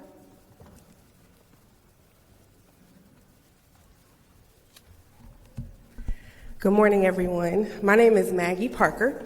I stand here before you as a resident of the city of Dallas, a business owner, a real estate developer of affordable housing and mixed income housing. I also started a collective of community-oriented developers, all developers of color who are also doing affordable housing themselves. And I'm pretty sure I'm the last developer standing on the city's 1,000-unit challenge for affordable transit-oriented development that was put out in 2021. So I have a little bit of experience in this space, and I'm here today to really urge you all to increase the amount for affordable housing and the bond allocation to at least $200 million. Let's be clear that local, state, and federal government are the largest funders of affordable housing nationally, and I've seen where the city of Dallas specifically has stepped up in the bottom neighborhood in partnership with the city of Dallas and under the leadership of Deputy Mayor Pro Tem Arnold. We have seen dramatic changes in the bottom community where funding has gone to new streets, new lighting, new utilities, but most importantly, housing for new and existing residents under new construction or rehabbing of existing homes. This is just one of several neighborhoods that needs increased investment. But what we realize and we see that the private sector is already involved in this space, but they're involved in other neighborhoods. They're involved where they're building in every other suburb outside of the city. And so when we look at Dallas, we need to be incentivizing families and residents that can help boost our local economy and help boost the jobs, help boost the tax base that's going to pay for all of the amenities that we're so excited about here today. So is affordable housing easy? Never that. Is working with local government hard? It will always be that. But every day that we don't invest in housing affordability is another day that all citizens of Dallas are really here for economic failure. Thank you. Thank you. Before I call the next 10 council members, speakers, please remember you are not allowed to refer to a city council member, call a city council member by name. The next 10 speakers, when I call your name, please come forward and have a seat on the first 2 rows in the center section. William Toller, Shariah Rana, Johan De Mulder, Garrett Boone, Joshua Marshall, Ann Hagan, Don Thomas Jr., Matt Land, Kevin Page is virtual, and Ben Brown. William Toller, you may come to the podium.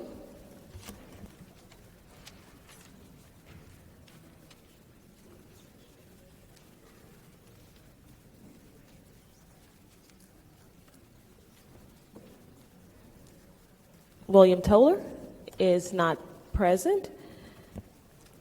Shariah Rana. Good morning, City Council. I'm Dr. Shariah Rana, and I reside in City Council District 2. I'm also a pediatric resident here working in a pediatric hospital here in Dallas. And I'm one of many voices asking for a permanent ceasefire in the Israel-Palestinian conflict. I have a mandate to preserve the lives. Hold on, excuse me. I done said it 10 times. Please, no applause. Hold it quiet, okay? So we can hear the speaker. Thank you. Apologies. I have a mandate to preserve the lives of children, and the lives of people in Gaza are no different. Over 16,000 Palestinian civilians have died since the start of this conflict, 40% children. If every patient in every hospital bed here in Dallas had died, you would only reach half that number. The United Nations Secretary General Antonio Guterres has now called Gaza a graveyard for children. And none of this is inevitable. Much of this was made possible through decisions made here in the United States, which has disproportionate leverage in the region, as $3.8 billion have been sent year after year, and additional $14.3 billion are requested by the Biden administration since the start of this conflict. This, in my opinion, is in contravention of the 1997 Leahy Law that prohibits U.S. military aid to foreign governments facing credible accusations of human rights abuses. Day after day, we are witnesses to the indignation, the suffering, and dehumanization of Palestinian people across God's earth, including here in the United States. And the longer we wait, we risk further escalation of the violence in the broader region, and we may be witnesses to an even greater loss of civilian life. This is not sustainable. If a ceasefire were possible just a week ago, a more enduring one can be made possible again. I humbly ask that Dallas joins the cities of Detroit, Michigan, and Wilmington, Delaware, in calling for immediate de-escalation and a ceasefire in Israel and occupied Palestine. It won't cost the city a cent, but the cost of inaction is far too high for me to stay silent. Thank you. Thank you. Johan De Mulder. Good morning. My name is Jan De Mulder from District 12, and I'm the president of the Friends of White Rock Creek Trail. I'm speaking this morning on behalf of the Dallas Parks and on behalf of the White Rock Creek Trail. Our parks are one of our city's greatest assets. They help Dallas attract great talent by providing a quality of life to all the people who live here. Parks improve property values and generate long-term investments. Parks provide beautiful green spaces, and a trail of network we have connects them to one another, creating a seamless green transportation across the city. So investing in our parks and trails is definitely a key priority. One of those trails is the 8-mile White Rock Creek Trail, connecting 4 Dallas districts and more than 10 Dallas parks. For more details, I refer to the flyer that we made available to all of you. But the White Rock Creek Trail has been around for almost 40 years. It is narrow and in bad shape, making it unsafe at times. What we need to do is to upgrade our trail, making it wider and safer to accommodate an increasing number of users. People going for a walk, runners, mothers with a stroller, nature lovers, cyclists, skaters, bird watchers, you name it. With your strong support, the White Rock Creek Trail will become a preferred destination for even more Dallas citizens seeking a green alternative for their recreation and transportation needs. Thank you. Thank you. Garrett Boone.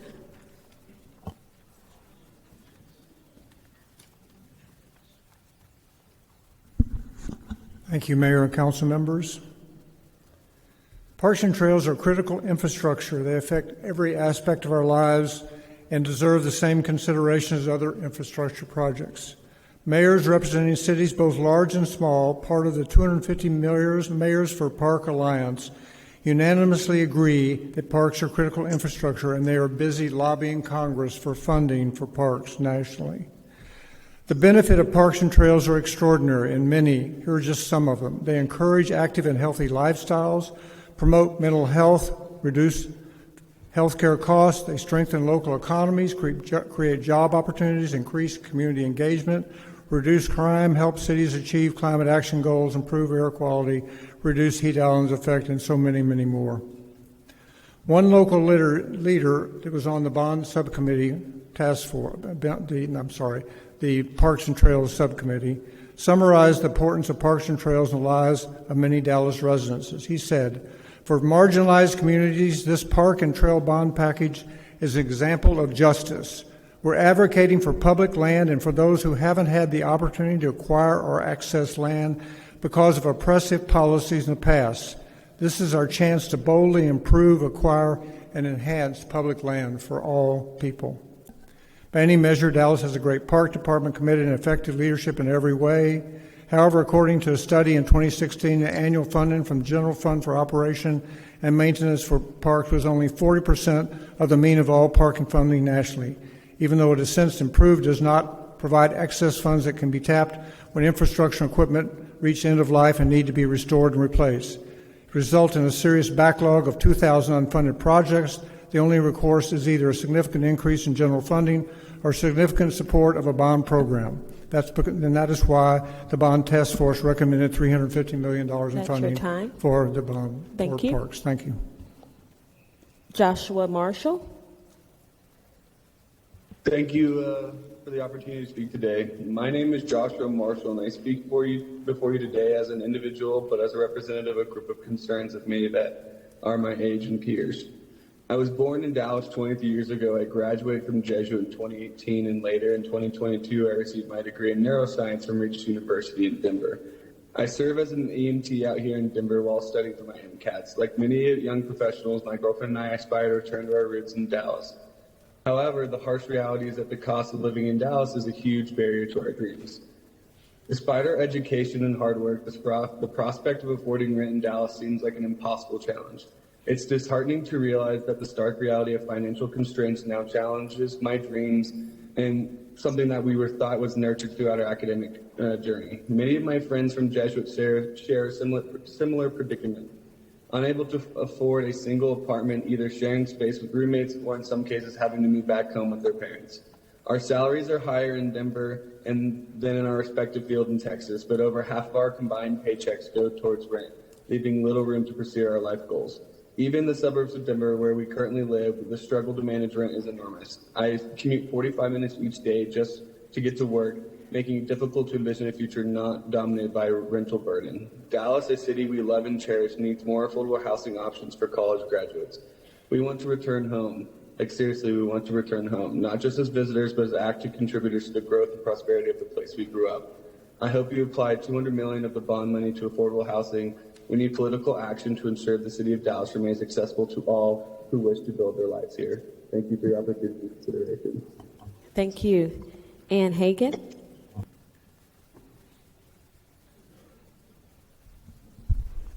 Good morning. My name is Ann Hagan, and I live in District 1. I am here today both as a member of the Dallas Parks Coalition and in support of Southern Gateway Park, Dallas's next deck park in Oak Cliff.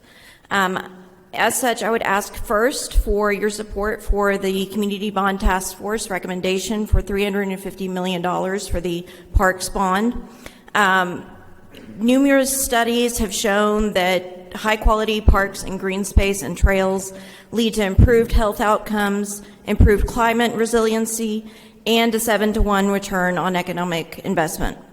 In other words, these investments lead to exactly the type of city in which we all want to live and work in the future. I also specifically asked for your support for the Community Bond Task Force recommendation for $15 million for Southern Gateway Park. This funding will be used to draw down over 3 times as much money in federal and other funding that will be used to construct the second portion of Southern Gateway Park. This is a long overdue and much needed investment in Southern Dallas, an area that has seen very little of this sort of catalytic investment in the past. And we do ask for your support to make it continue to succeed and grow.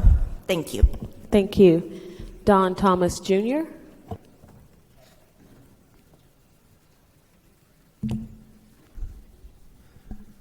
Good morning. My name is Don Thomas Jr. I reside at 1439 Sereno Drive. I'm sure that my face is very familiar to all of you. You probably remember my story. For 2 years, I lived next door to one of the largest STRs in Dallas at 8334 Banquo Drive. I'm not going to bore you with the details again. That was years ago.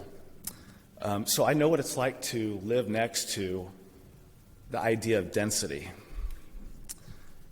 I felt it for 2 years, and I've communicated what that felt like to each of you. By the way, thank you for banning these. Now, 2 years ago, at the age of 49, I finally got the opportunity to own a home. I chose Casa Linda Estates for several reasons. One of the reasons was the lot size. I also liked that there was a house on the left and a house on the right. So I've only been there a couple of years. There's a lot of things that I want to do to make it mine, so to speak, and I'm enjoying it, as is my wife, as is my son. And I want to express my gratitude for the opportunity to hear all of the viewpoints today. I'm in favor of it, and I think I'm just like all of you in this room. We all want what's best for the collective. I don't know how we get this done. But what I do want to do is make sure that you understand where I sit. But first, I want to ask for forgiveness, and I hope that you can understand why I don't want things to change for myself personally. I don't want to move back to density. I'm really not a fan of giving up the changing of zoning so that I have to go back to what I experienced 2 years ago. I appreciate your attention. Thank you. Matt Land. Matt Land is not present. Kevin Page. Hello.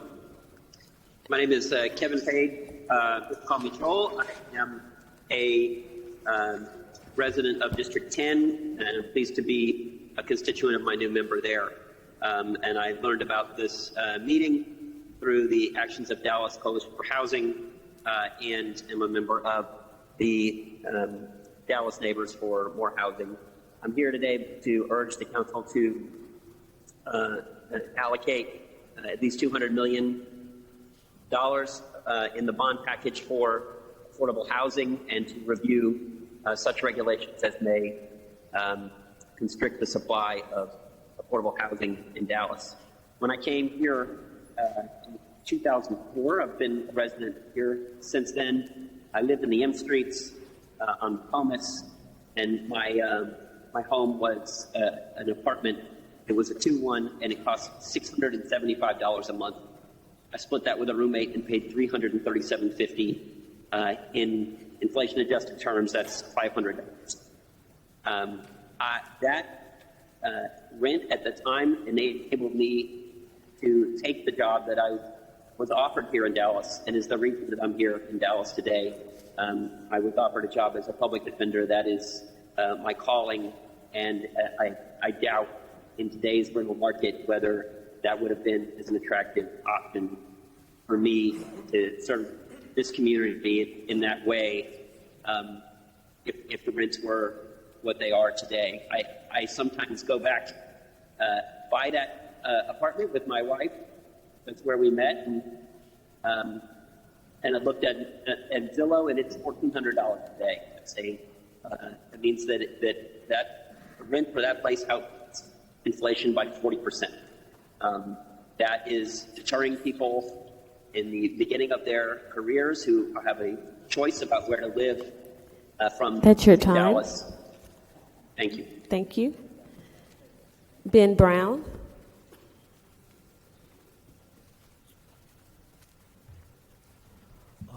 The Dallas Cowboys' last game was broadcast at the same time that the mayor was giving his address on the state of Dallas. Instead of watching the Cowboy game at the beginning, I thought I'd listen to the mayor's address. He stated crime it went down, which is great. And parks, he stated the importance of parks and recreation. But he made one statement that I guess in real estate we've been taught it is not true. What drives economic development is housing. I think he said parks. It's not. Housing.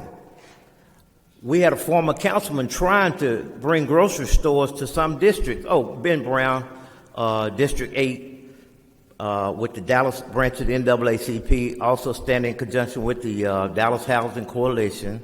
Our president, again, is Dr. Sharon Middlebrooks. But what drives economic development is housing.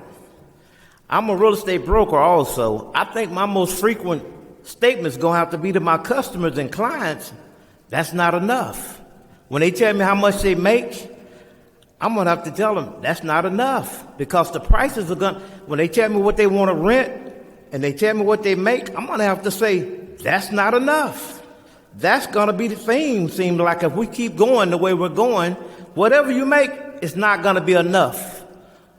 So I'm asking that y'all vote to give at least $200 million on the bond package, and also consider those people that's not making enough.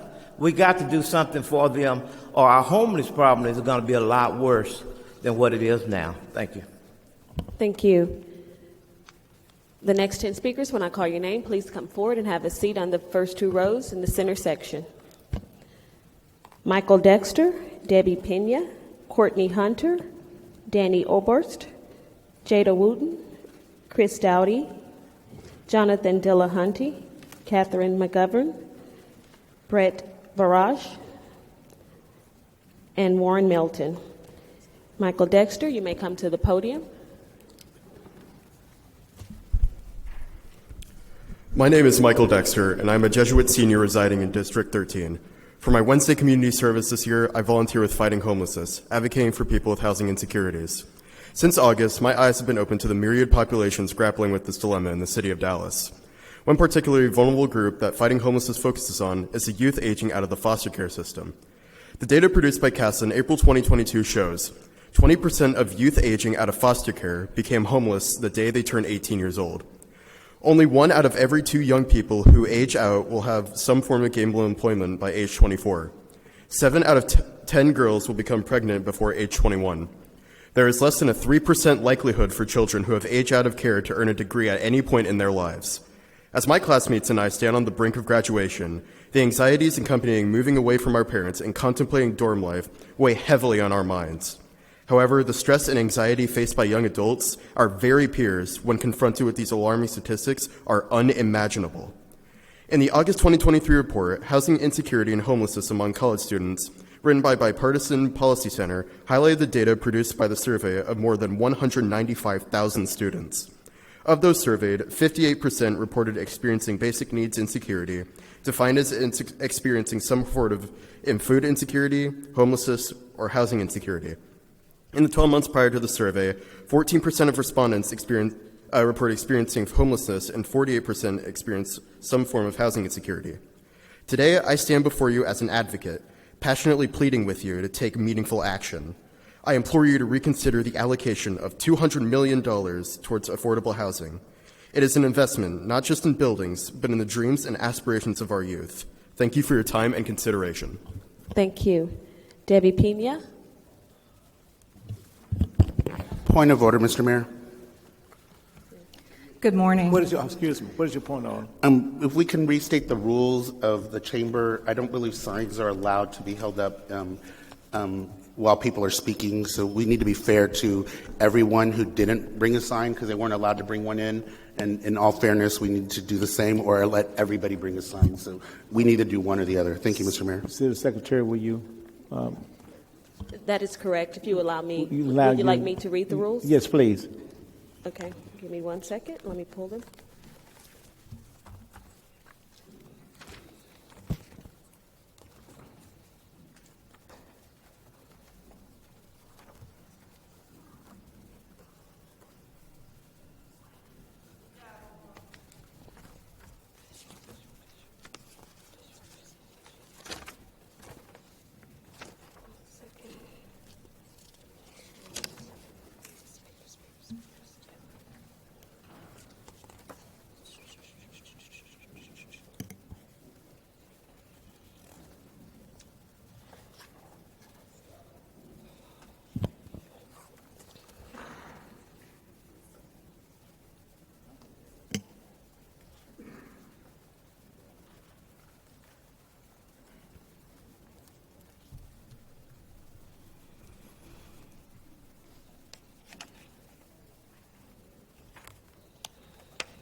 Your City Council Rules of Procedures 3.3E, no placards, banners, or signs will be permitted in the City Council chamber or in any other room in which the City Council is meeting.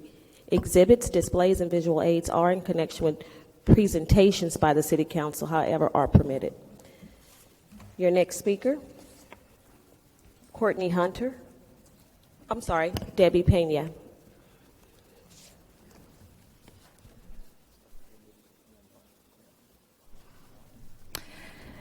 Dear ladies and gentlemen of the City Council and City Manager, I am here. My name is Debbie Pena. I live in District 9, and I represent the Dallas Symphony Orchestra, where I've worked for 24 years and now serve as the Chief Administrative Officer. It feels like 27 sometimes. I am here today to ask for your support in ensuring $4 million to the critical facilities budget for the roof of the Meyerson Symphony Center. The current roof is over 20 years old and in very poor condition. It sits over the concert hall.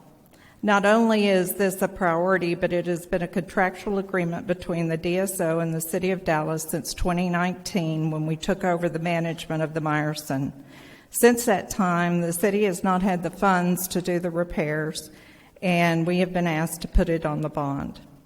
The Dallas Symphony has recently paid for an extensive study and provided the study to the various departments and now to each of you.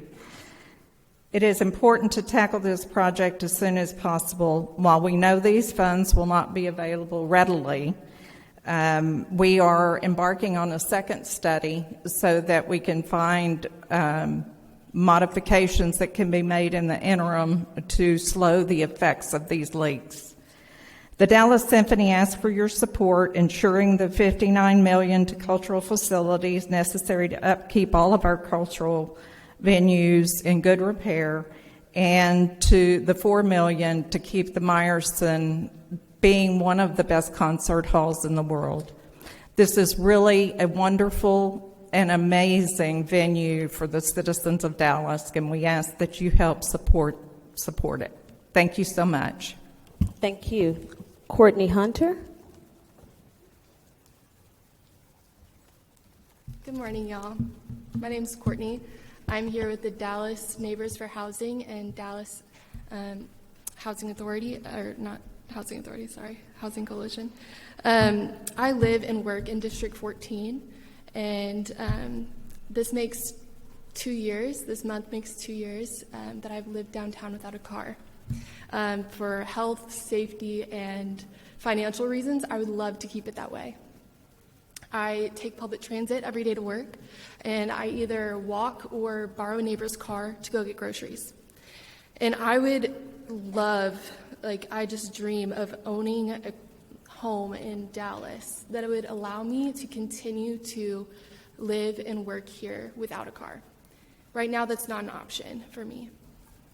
And I also dream of a livable, safe, walkable, connected Dallas that lives up to our fullest potential.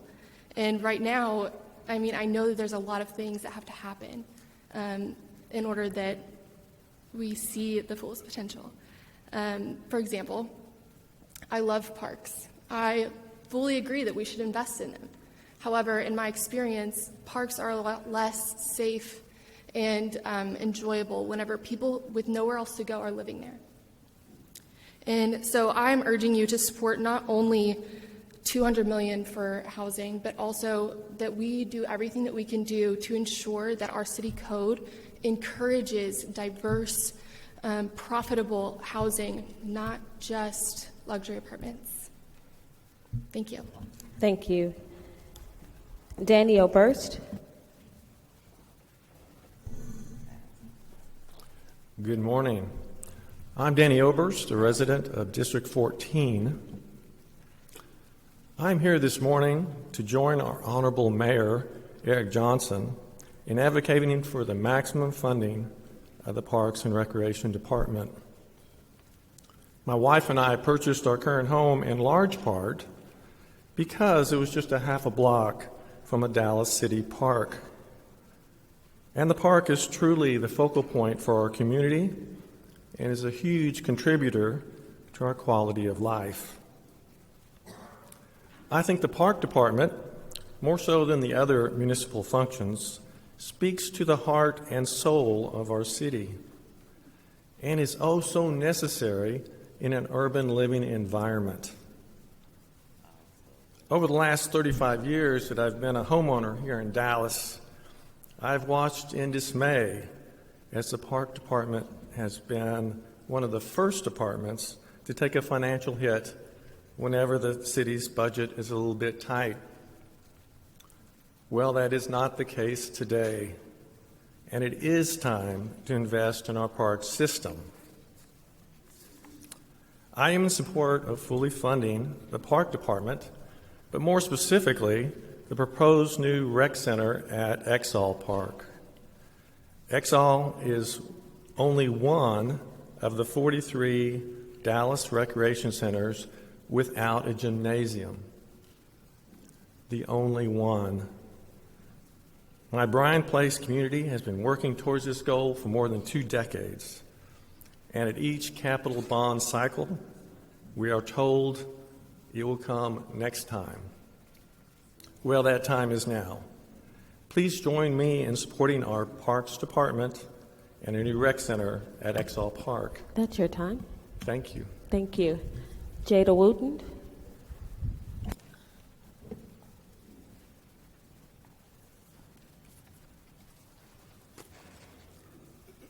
Hello, my name is Jada Wooten. I live in District 2. I called the library several times. I always call the library looking for information. However, they always hanging up in my face. And I was calling about the information that you all was, had proposal, grant writing going on down there. And I was looking for more information about it, but the people that answered the phone They either don't answer the phone, or when they answer the phone, they hang up. And I've called the city secretary's office several times about this.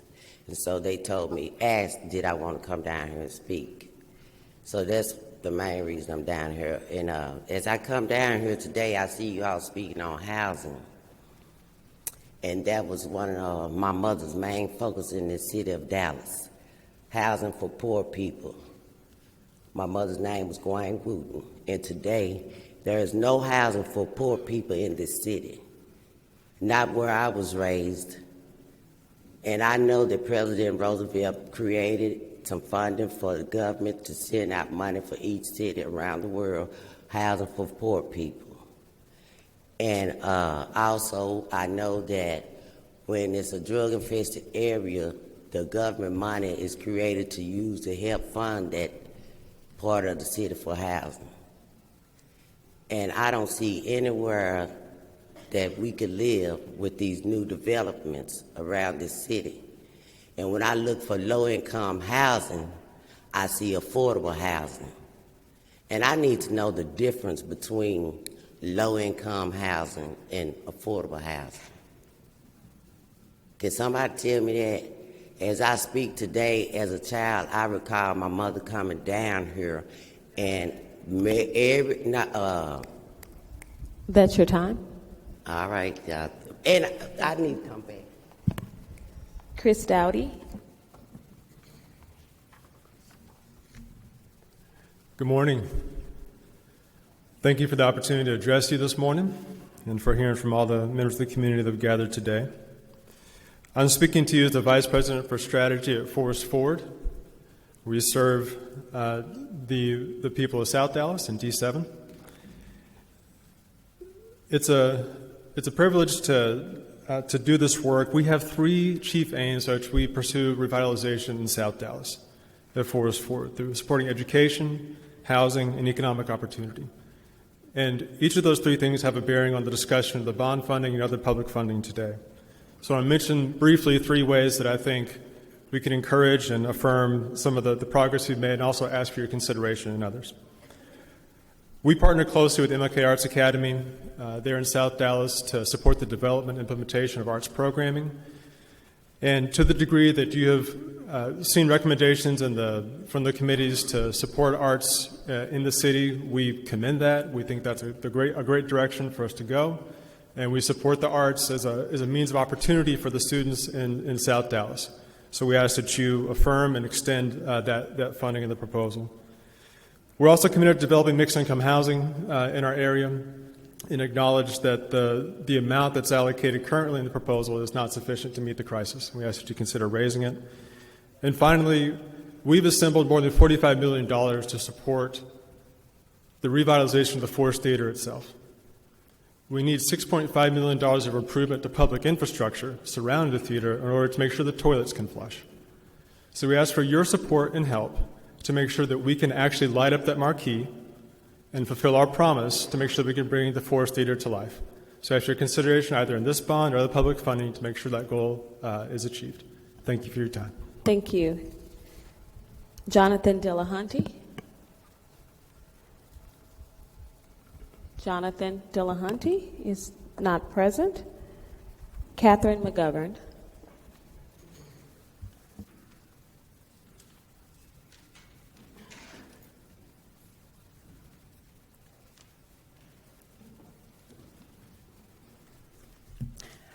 Good morning, and Mr. Mayor and members of the City Council and city staff.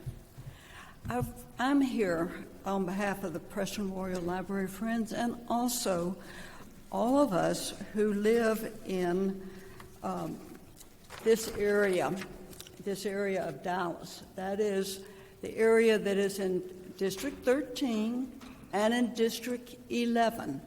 It also is close to where Preston Royal Business Center is and Preston Forest Business Center and Preston Center. We have people who come all over to use our library. Our library is only 10,738 square feet.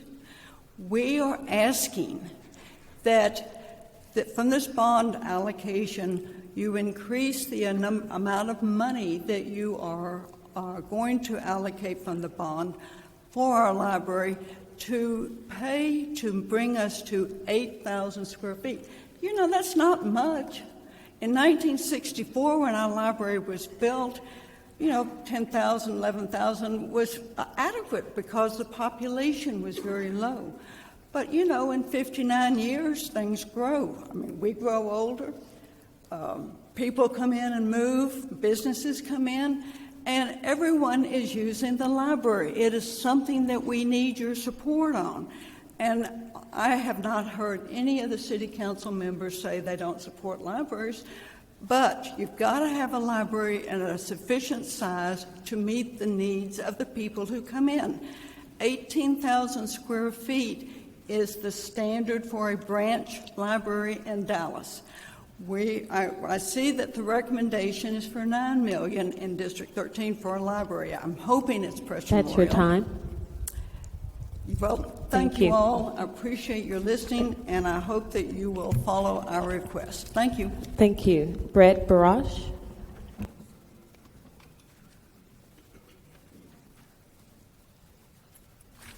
Good morning.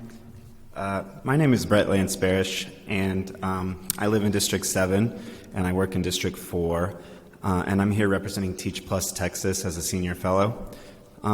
Here's my story. I am a calculus high school teacher, and I've been working in Dallas for 15 years now, 2009 being my first year. I consider Dallas my home. I'm proud to live here, and I love working with Dallas students. They are the best part of my day, and I've never wanted to live anywhere else. I also have a lot of privilege. I was born in a nice middle-class family. I was fortunate enough to graduate college without debt. I put money in my TRS account every month, and I even benefit from Dallas ISD's TEI initiative. I'm doing pretty fine, but after renting apartments for 12 years, I did get married 3 years ago in 2021, almost 3 years ago, and it became time to lay down roots with my family. This was a nightmare. Buying a house in Dallas proper was one of the worst experiences my wife and I went through. Working with our realtor, we set a realistic budget based on my teacher's salary, good credit, and no debt. And yet, multiple times we had to keep raising our budget, keep widening our radius, and we couldn't find houses. The houses just were not there for a teacher like me. We had a miracle and fortunately were able to buy a home in far East Dallas in Buckner Terrace, increasing my commute to Oak Cliff by 30 minutes. And honestly, this wouldn't have even been possible except for the fact that my wife, who's not an educator, contributes substantially more than I do to the mortgage payment. So I'm here to advocate to Dallas City Council to put the full $200 million towards housing, the greatest need in our city. If public servants like me, who have been living in Dallas for 15 years and love it, can't afford to continue to do so, we'll move outside of the city and work for other school districts. What will that say about our city? Thank you. Thank you. Warren Melton.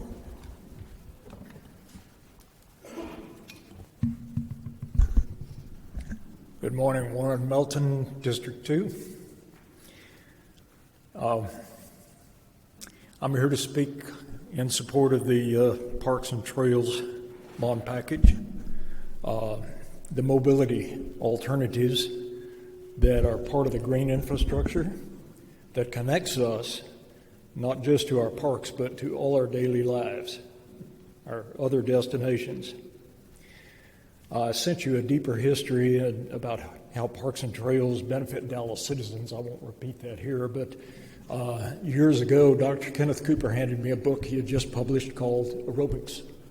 And it was through that relationship of learning about his book and helping people get their exercise equipment, as I was a bicycle dealer at the time and sold fitness equipment. And 10 years, 15 years later, I helped him to organize the first International Congress on Physical Activity that, for the first time, included planning professionals, urban planners. Dr. Reed Ewing was one of the organizers as well.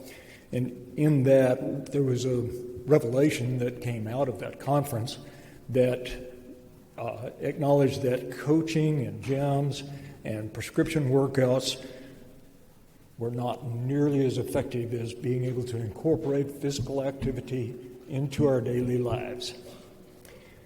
During my bike commute today, I passed many students, people unable or choosing not to be driving, but seemed healthy, having healthy, heart-pounding experiences for everyone I encountered. These people are more productive, fewer sick days, contribute to cleaner air, and less traffic congestion for those who do drive. Please support the proposed $350 million parks funds. Thank you. Thank you.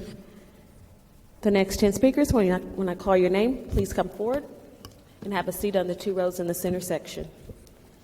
Eric Shepard is virtual. Benny Walker, Rudy Karimi, Bertie Taylor, David Marquise, Byron Sanders, Myron Young, LaShirl Walker, Ramiro Luna, and Molly Devine. Eric Shepard is not present. Benny Walker, you may come to the podium. Good afternoon. My name is Benny Walker. I come from District 4, Vice President of the 10th Street Resident Association. And my deal today is we are losing our community as a historical landmark. Right today we have a house on Betterton Circle. It's getting ready to be demoed. And we just got 2 people back into the Land Commission that was a part of the first of getting rid of our neighborhood demos. So we fought for about 3 years, 4 years with the fight to save our neighborhood. So only thing that I can ask the council here to do today is Mr. and Mrs. And Mr. and Mrs. is something that my mom taught us to respect people when they come into your presence, no matter who comes first. So for the chamber here at downtown Dallas, New World City, is it possible that everybody that comes here and speak in front of you guys, and you can take a vote on this, can be Mr. or Mrs. Walker, to give us some kind of respect? Because we are not going to get the respect that we are really fighting for in our communities. So that's what brought me here, is just to see if we can do 24. If the mayor can change, I think the horseshoe can change and give these people that got problems the respect of saying, yes, ma'am, no, ma'am, to these names. Thank you very much, and y'all have a blessed day at the horseshoe. Thank you. Rudy Karimi.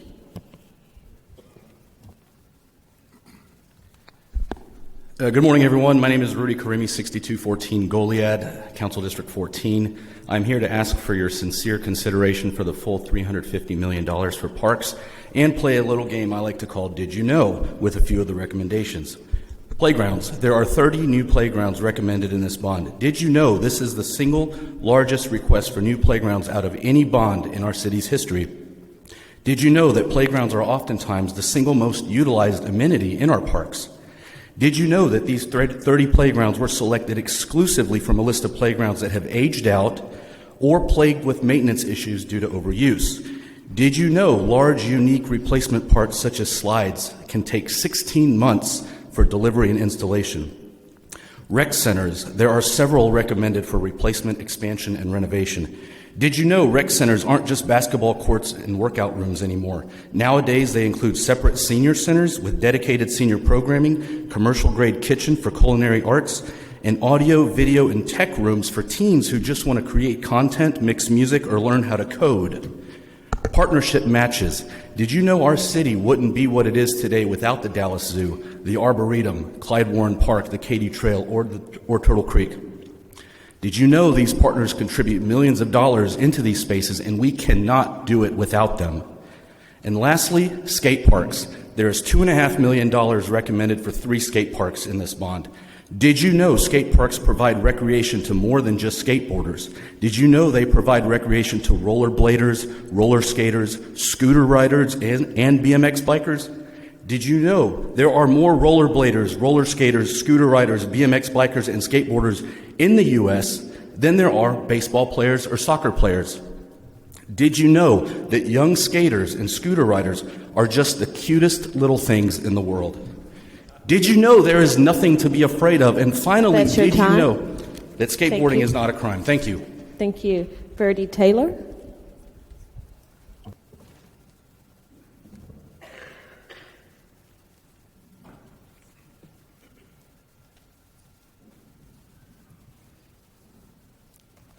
Hello. I'm here today to speak for myself and my mother. At the age of 87, she had to relocate from March Avenue and Elm Thicket because they were selling the whole street and she was a renter. She moved with me. I live in District 4 by the zoo. I'm trying to get help for my house with the winterization program. However, once I applied for it, there's a lot of stuff that they do not do because the website has false information. So now that my mother's with me and I want her to stay with me, I'm here today to reach out for actually just help on getting help with my house. I have to park on the street because I can't get up in the house, in my driveway. My car was broken into 2 weeks ago, along with other houses, other cars on the street. So right now, all I need is just adequate help or information that is right so I know which direction to go to get help for my mother and myself. It's hard on her relocating. She stayed by herself for 54 years, and she's with me now, and I just want to make her comfortable, and I want to be comfortable. But if the information on the website is not right, I don't know what to do. I'm disabled. She's okay. But we don't know what else to do. I don't know where to turn. I'm just here out of desperation right now. That's it. Thank you. Thank you. Excuse me, Madam Secretary, before we move forward, I wanted to make sure, Mrs. Verdi Taylor, would you please just move to the side so staff, excuse me, so staff can address your concern. Thank you. Next speaker, David Marquise.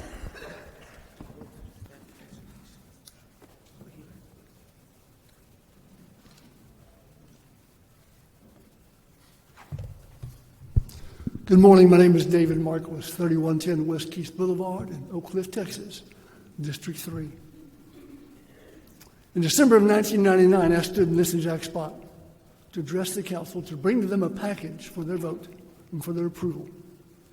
And they did approve that in December of 1999, 24 years ago today, right now, approved a package of 250 units of affordable housing, 120 acres of trees with 8 miles of hike and bike trails, a new school and a new library, all in one package. It created the Oak Cliff Nature Preserve, the Hampton, Illinois Library, Jimmy Tyler Brashear School, and 250 units of housing. I come today to speak to you about this because as we look at our parks proposition this year and our bond proposition, I want us to understand these are not either-or issues. These are both and issues. Remember, the Oak Cliff Nature Preserve made it possible for us by saving 120 acres of trees to unlock federal dollars that supported 250 units of housing, state money to support that housing, city bond money to build the Hampton, Illinois Library, which I believe is the second busiest library in the system, and a new elementary school in our neighborhood. So let's remember that these are not either-or issues. If we go about this and we seek sustainable, holistic development, we can do all of these things together because we can leverage our green spaces if we save them now. So if we look at parks and the importance of the parks, we see they bring to us the opportunity to find other money from private, state, city, and federal sources. Thank you for your time and attention. I deeply appreciate your service. Please support our parks proposition because it will turn the key to lead us to other dollars. Thank you very much. Thank you. Byron Sanders. Good morning, Council. Thank you so much for your service and for the opportunity to speak with you all today. I'm a District 1 resident, proud resident in Oak Cliff, and I understand the complexity that you all are having to deal with right now. But I'm coming to you on behalf of my people. the president and CEO of Big Thought. We do a lot of work with youth and education all over the city.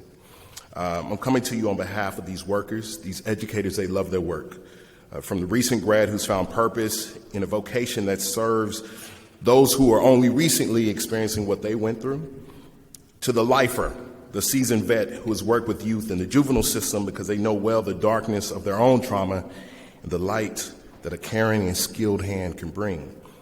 These people, these wonderful, beautiful human beings, are increasingly leaving this industry, or they're leaving our city.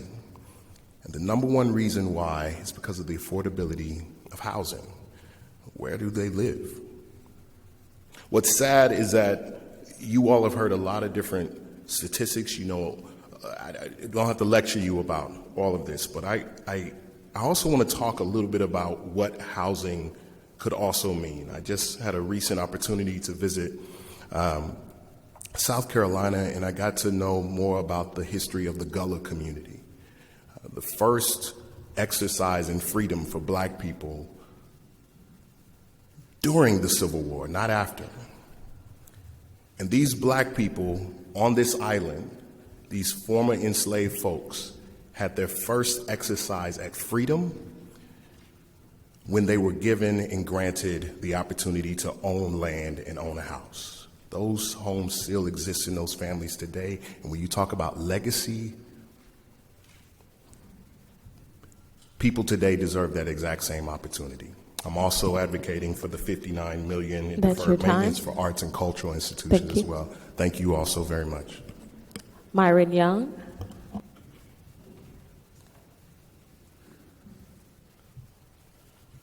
Myron Young from District 4. I'd just like to say that my experience, Dallas is a very high crime city. No matter what the Dallas Police Department say, but one of the most insulting things that I've experienced is to know that the Dallas Police Department commits crime like any other criminal. And when I say that, something else that bothers me, when I go through open records to get info to provide who's committing the crime, they don't have it. You speak to the manager of the records department, and all she can say is, it's been such a long time. There's no accountability, and for some reason, they cover for people that commit crimes that's on the Dallas Police Department. It's such an insult because someone said to me when I was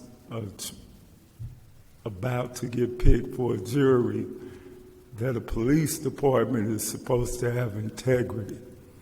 They don't have integrity, and they don't hide the fact that they don't have integrity. Thank you. LaSheryl Walker. Good afternoon. My name is LaSheryl Walker. I'm the Director of Community Engagement for Forest Forward, operating the historic Forest Theater. I would like to ask those here supporting the Forest Theater that came with us today to please stand. I would like to ask you in joining us in bringing the Forest Theater back to life. We need $6.5 million in public infrastructure improvements in South Dallas to bring the Forest Theater back. The Forest Theater project in South Dallas has already raised $45 million.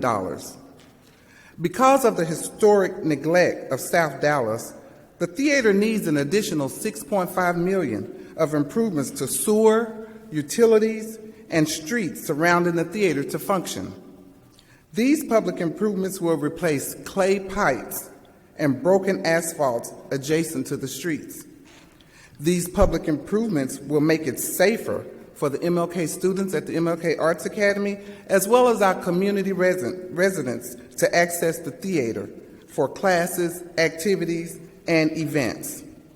These public improvements will result in 1,300 jobs and $10 million in annual spending at the surrounding theater and businesses. We also want to let you know that these improvements will make it further for the future development and further development possible in the surrounding neighborhoods. Other government agencies, foundations, and community members have contributed generously to this effort. We have received gifts from commitments from $5 all the way to $10 million, from $5 to $10 million. We are simply asking the city to match this generosity to fund the $6.5 million of improvements so we do not miss this opportunity to bring the Forest Theater back to life. Thank you for your time today. Thank you. Ramiro Luna.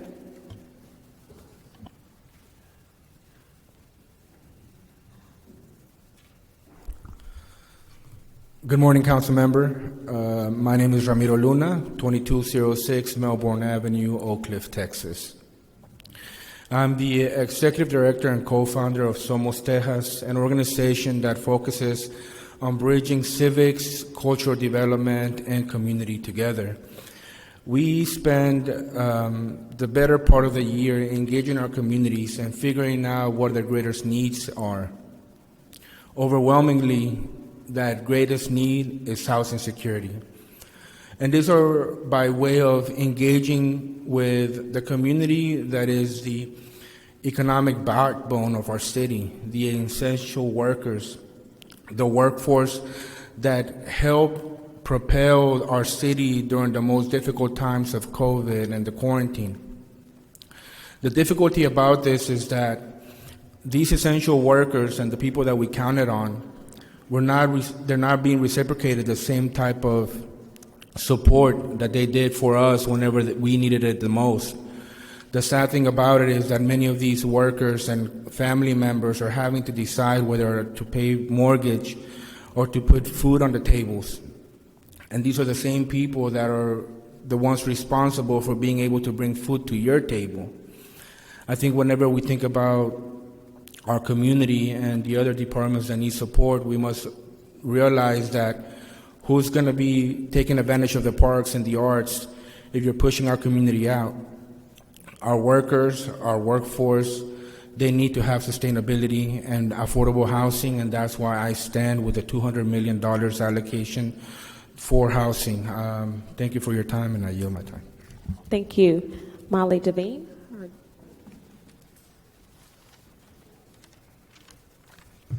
Good morning. I'm Molly Devine, a resident of District 14. 3 strikes and you're out.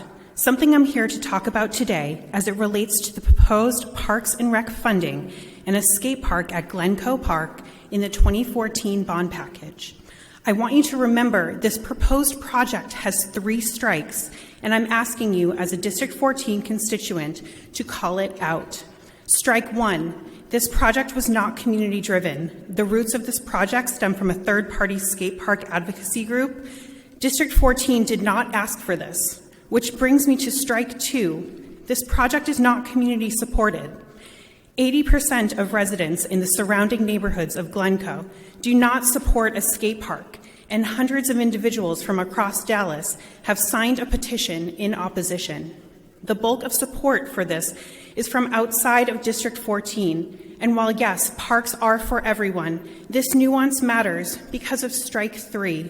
Glencoe Park is classified by Dallas Parks and Rec as a neighborhood park, which per the Dallas Parks and Rec website indicates that Glencoe Park is intended for use for people who live within a quarter to half a mile away from the park. It's suggested this location is ideal for a skate park because it will attract people from all over Dallas and the Metroplex. Glencoe is not the size, nor does it have the infrastructure to support an amenity like a skate park. Based on what is available on the Dallas Parks and Rec website, a metropolitan park is more suitable for a skate park as it is intended to serve multiple communities. Adding a skate park at Glencoe is in direct opposition to the classification described by the city itself. 3 strikes, not community-driven, not community-supported, not in alignment with Dallas Parks and Rec's own classifications. I urge City Council to strike out a skate park at Glencoe. Thank you. Thank you. The next 10 speakers, when I call your name, please come forward and have a seat on the first 2 rows in the center section. Nora Soto, Stephanie Hudeberg, Ebony Brock, Deetra Wadsworth, Chelsea Knox is virtual, and Josh Rudd is virtual, Ellen Taft, Julie Feynman, Alexandra Brooks, and Kendall Richardson. Nora Soto, you may come to the podium.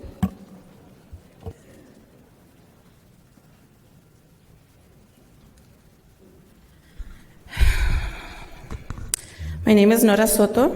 I live in District 4, but I was raised in District 6 in the Webb Chapel neighborhood. I first want to address how difficult, confusing, inaccessible, and messy this bond process has been. Make no mistake, this is by design.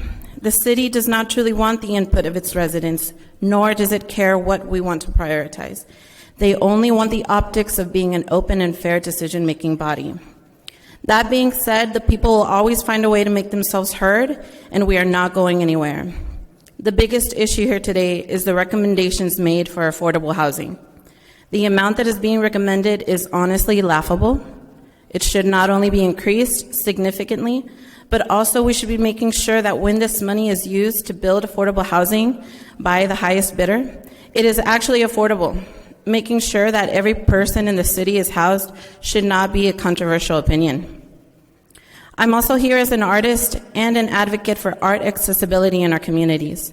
I, along with the working committee for the Webb Chapel Community Arts and Cultural Center, have submitted a very detailed proposal, not only directly to the council member for District 6, but to the bond task force as well. The importance of art in our communities cannot be dismissed, nor can the cultural significance of the Webb Chapel neighborhood in Dallas. We need to preserve that identity and make sure that the children in the area know that they can do more than just survive. The proposal is a measly $1.5 million to be included in the bond for site acquisition, site preparation, and planning for our proposed Webb Chapel Community Arts and Cultural Center. We've done all the work for you. We found the sites. We did the logistics, the money, the demographics. All you need to do is do the right thing and put it in the bond. Thank you. Thank you. Stephanie Hudeberg.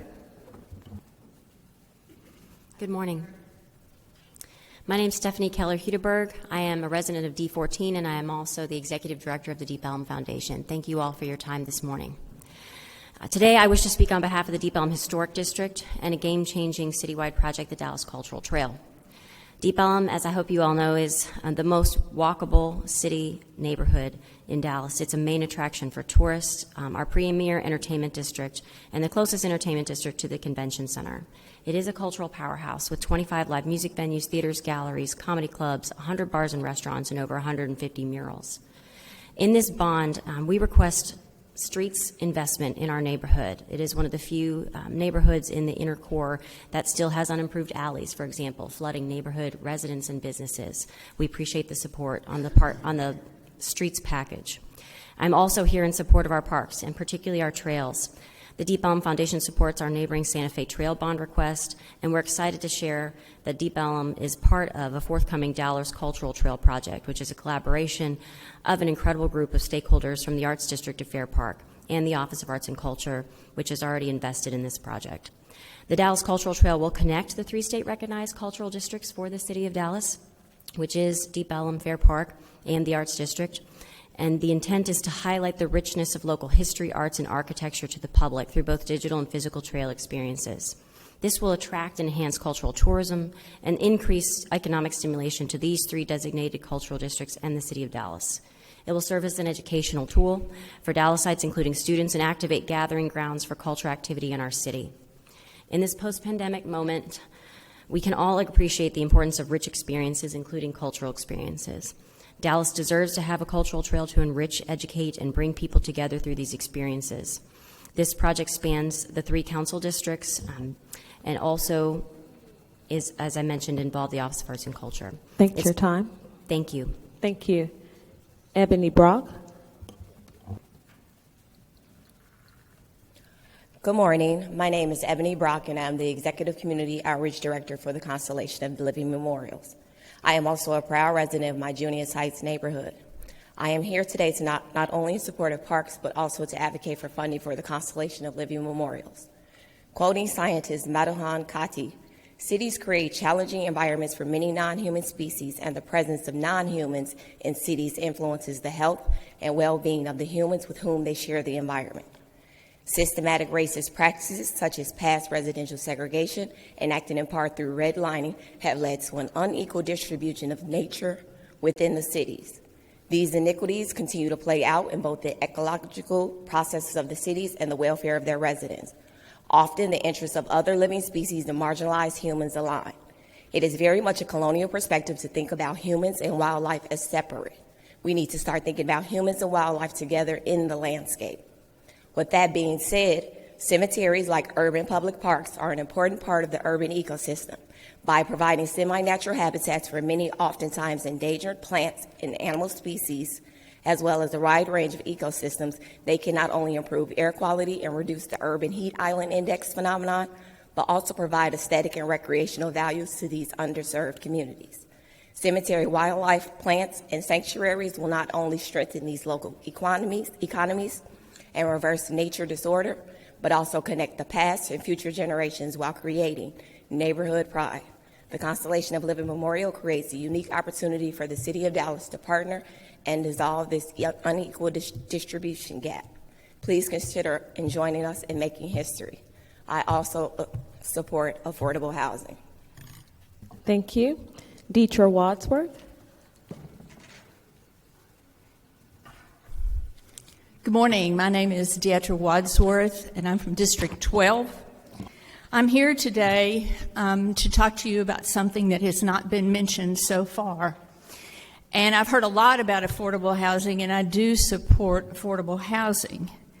And one of the things about affordable housing is there are multiple funding revenue streams that can be accessed, and I encourage you to please do that.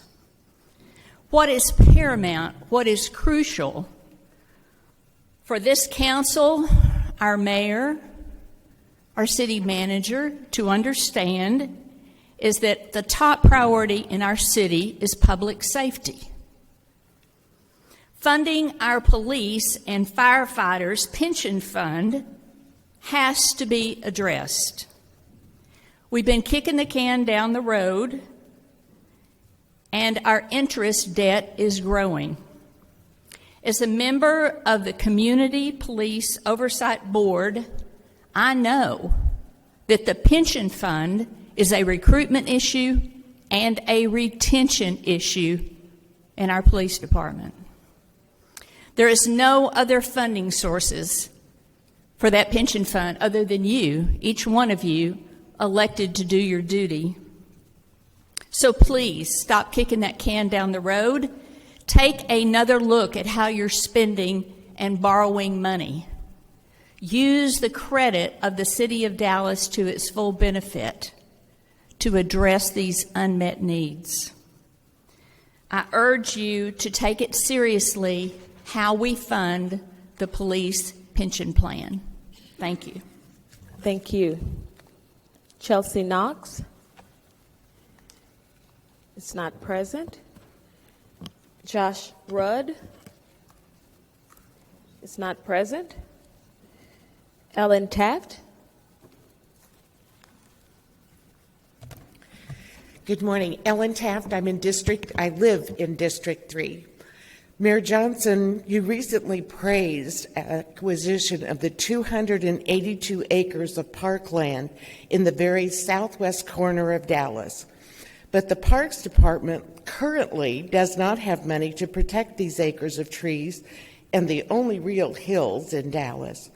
For years, trespassers on four-wheelers and trucks have damaged this land by cutting down trees and causing extensive erosion damage and dumping vast quantities of used construction materials all over the acres. The trespassers will continue their damaging actions until the Parks Department stops them, but that will take money. This is just one example of why we need you to approve the bond money for the Parks Department, or these trees and hills won't be here for the next generation. and we won't entice visitors to Dallas. Thank you. Thank you. Julie Feynman. Julie Feynman is not present. Alexandra Brooks.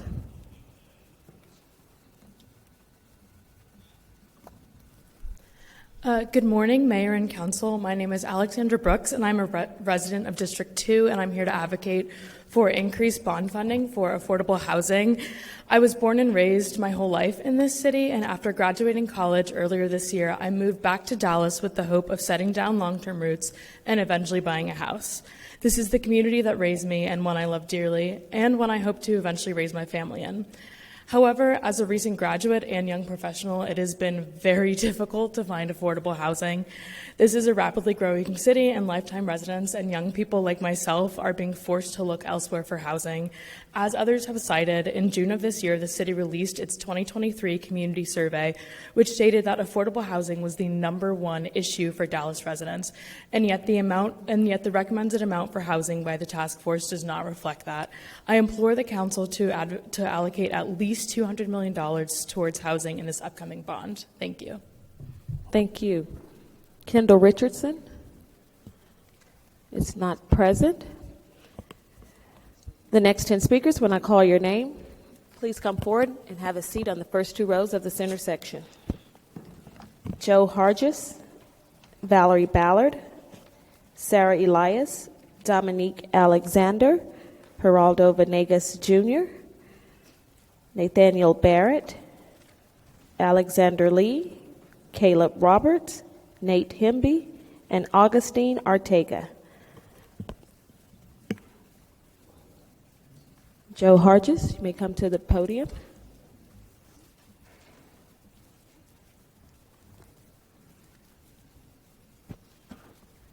Okay. Joe Hargis is not present. Valerie Ballard, you may come to the podium. Greetings, I'm Valerie Ballard. I live in District 8. I've been living there for a half a century in the Polk Terrace neighborhood. I stand before you to advocate for $200 million for affordable housing. $200 million is what we need for affordable housing. As a developer, as the executive director of Operation Tiny House, I'm not here to ask for you to approve tiny houses. I'm here asking you to understand that we have a community of veterans. These are Vietnam veterans who have served this country, who are suffering because they do not have affordable housing.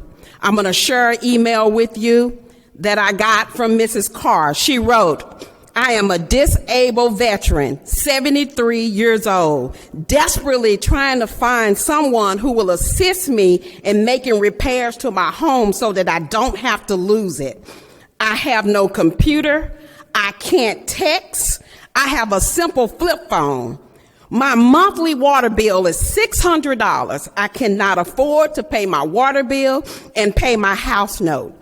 I spoke to Miss Carr last night. She's had to sell her house to an out-of-state developer. Today, she couldn't be here because she is moving out of her home with which she stayed for 15 years.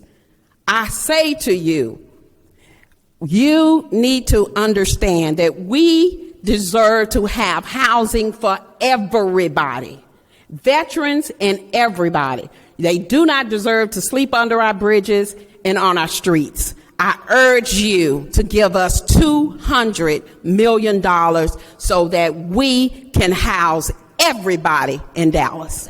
Thank you. Sarah Elias. Sarah Elias is not present. Dominique Alexander. Hello, I'm Minister Dominique Alexander, president of the Next Generation Action Network, 2512 East Overton Road, Dallas, Texas. I'm going to start off like we start in the church.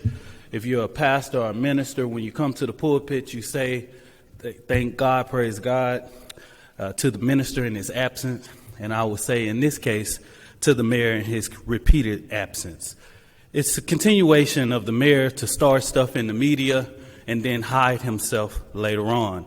And a critical issue, a critical conversation, because everybody on social media, along with the news media, knew that constituents were going to be here talking about a critical need that we need in this city.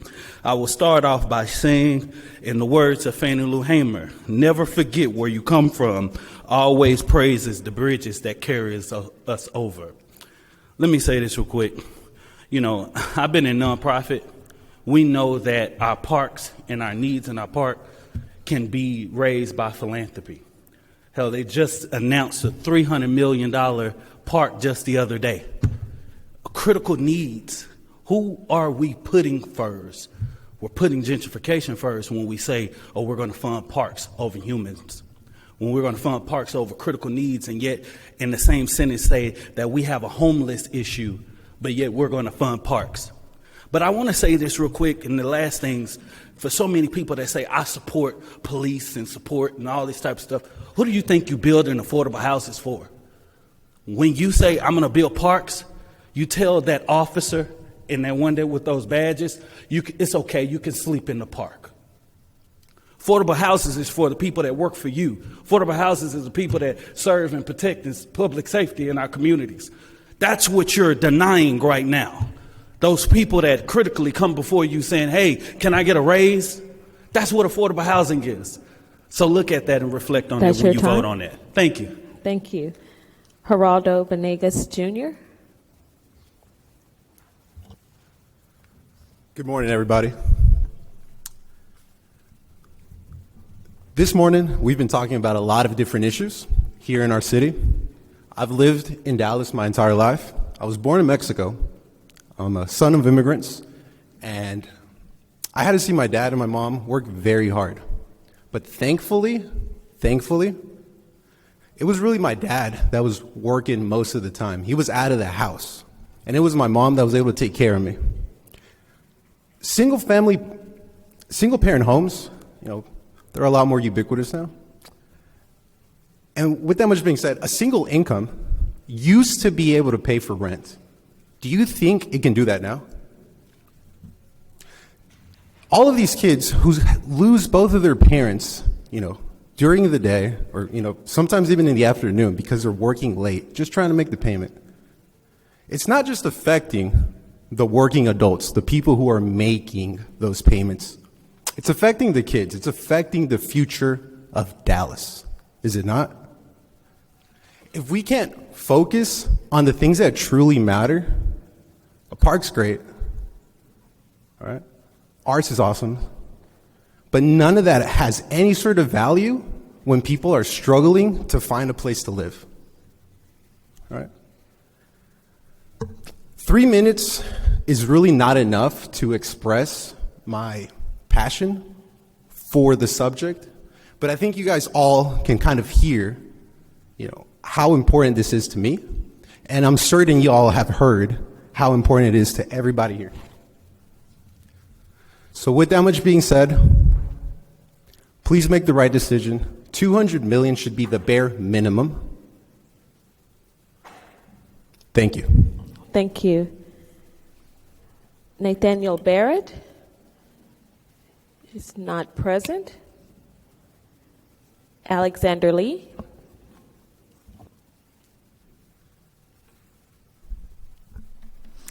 Good morning. I'm a community member in Dallas, District 9, and I'm a medical student. Like many of our passionate speakers here, I'm here to speak in favor of increasing funding for affordable green housing, which is a major public health issue of our time. As a future healthcare provider, I'm extremely concerned about the health impacts of substandard and unaffordable housing on our low-income residents. What does substandard housing mean, especially in a climate crisis?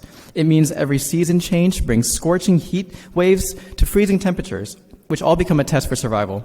Broken ventilators, crowded conditions, water leaks, these create a petri dish for disease. The list goes on and on of medical conditions that are impacted by this. During my clinical rotations at hospitals, I have seen how lack of housing is an injustice that directly impacts and leads to disease in my patients. A man with heart failure with no choice but to forego his medications because he doesn't have enough money to pay his rent so his family doesn't get evicted. A woman whose apartment growing mold has worsened her chronic lung disease for years, but she's unable to find any affordable alternative. Affordable green housing can provide these patients the conditions to flourish in their health and dignity. That's why I urge the City of Dallas to please increase the funding for affordable green housing in the bond from $25 million to at least $200 million. This is not only a moral obligation, but also a practical investment for the health and prosperity for the people of Dallas. I also want to add that we lack the funding for housing here for Dallas community members, but yet we do have millions in tax dollars to fund the continued displacement and housing destruction of the Palestinian people via military aid. Please also consider a humanitarian ceasefire resolution as we consider the housing impacts of not only the people here in Dallas, but the people across the world. Thank you for your time. Thank you. Caleb Roberts is not present. Nate Hemby is not present. Augustine Ortega.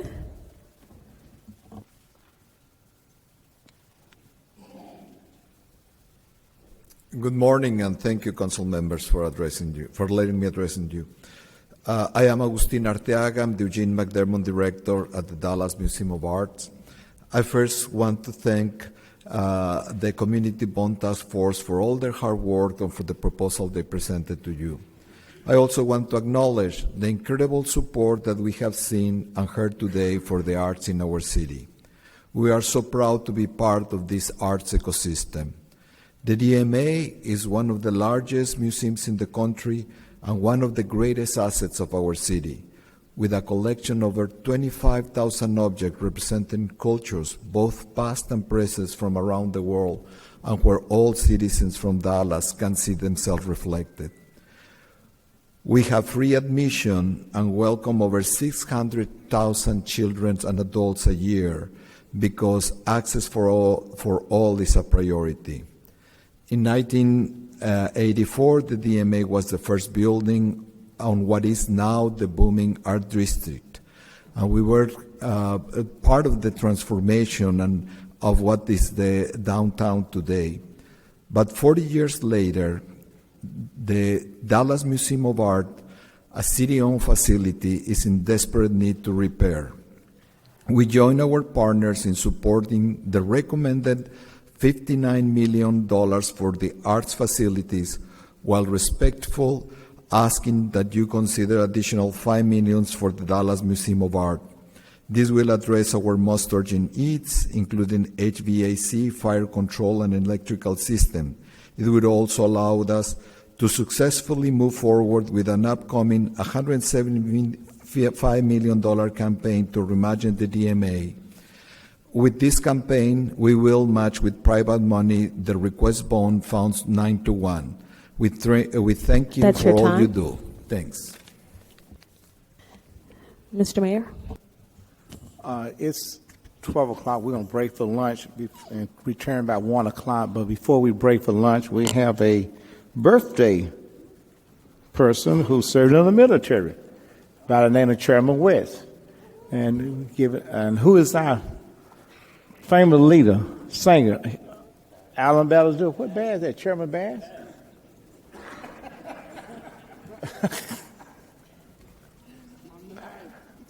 He took it over. Happy birthday to you. Happy birthday to you. Happy birthday. Happy birthday to you. Happy birthday, Chad. Okay. It is now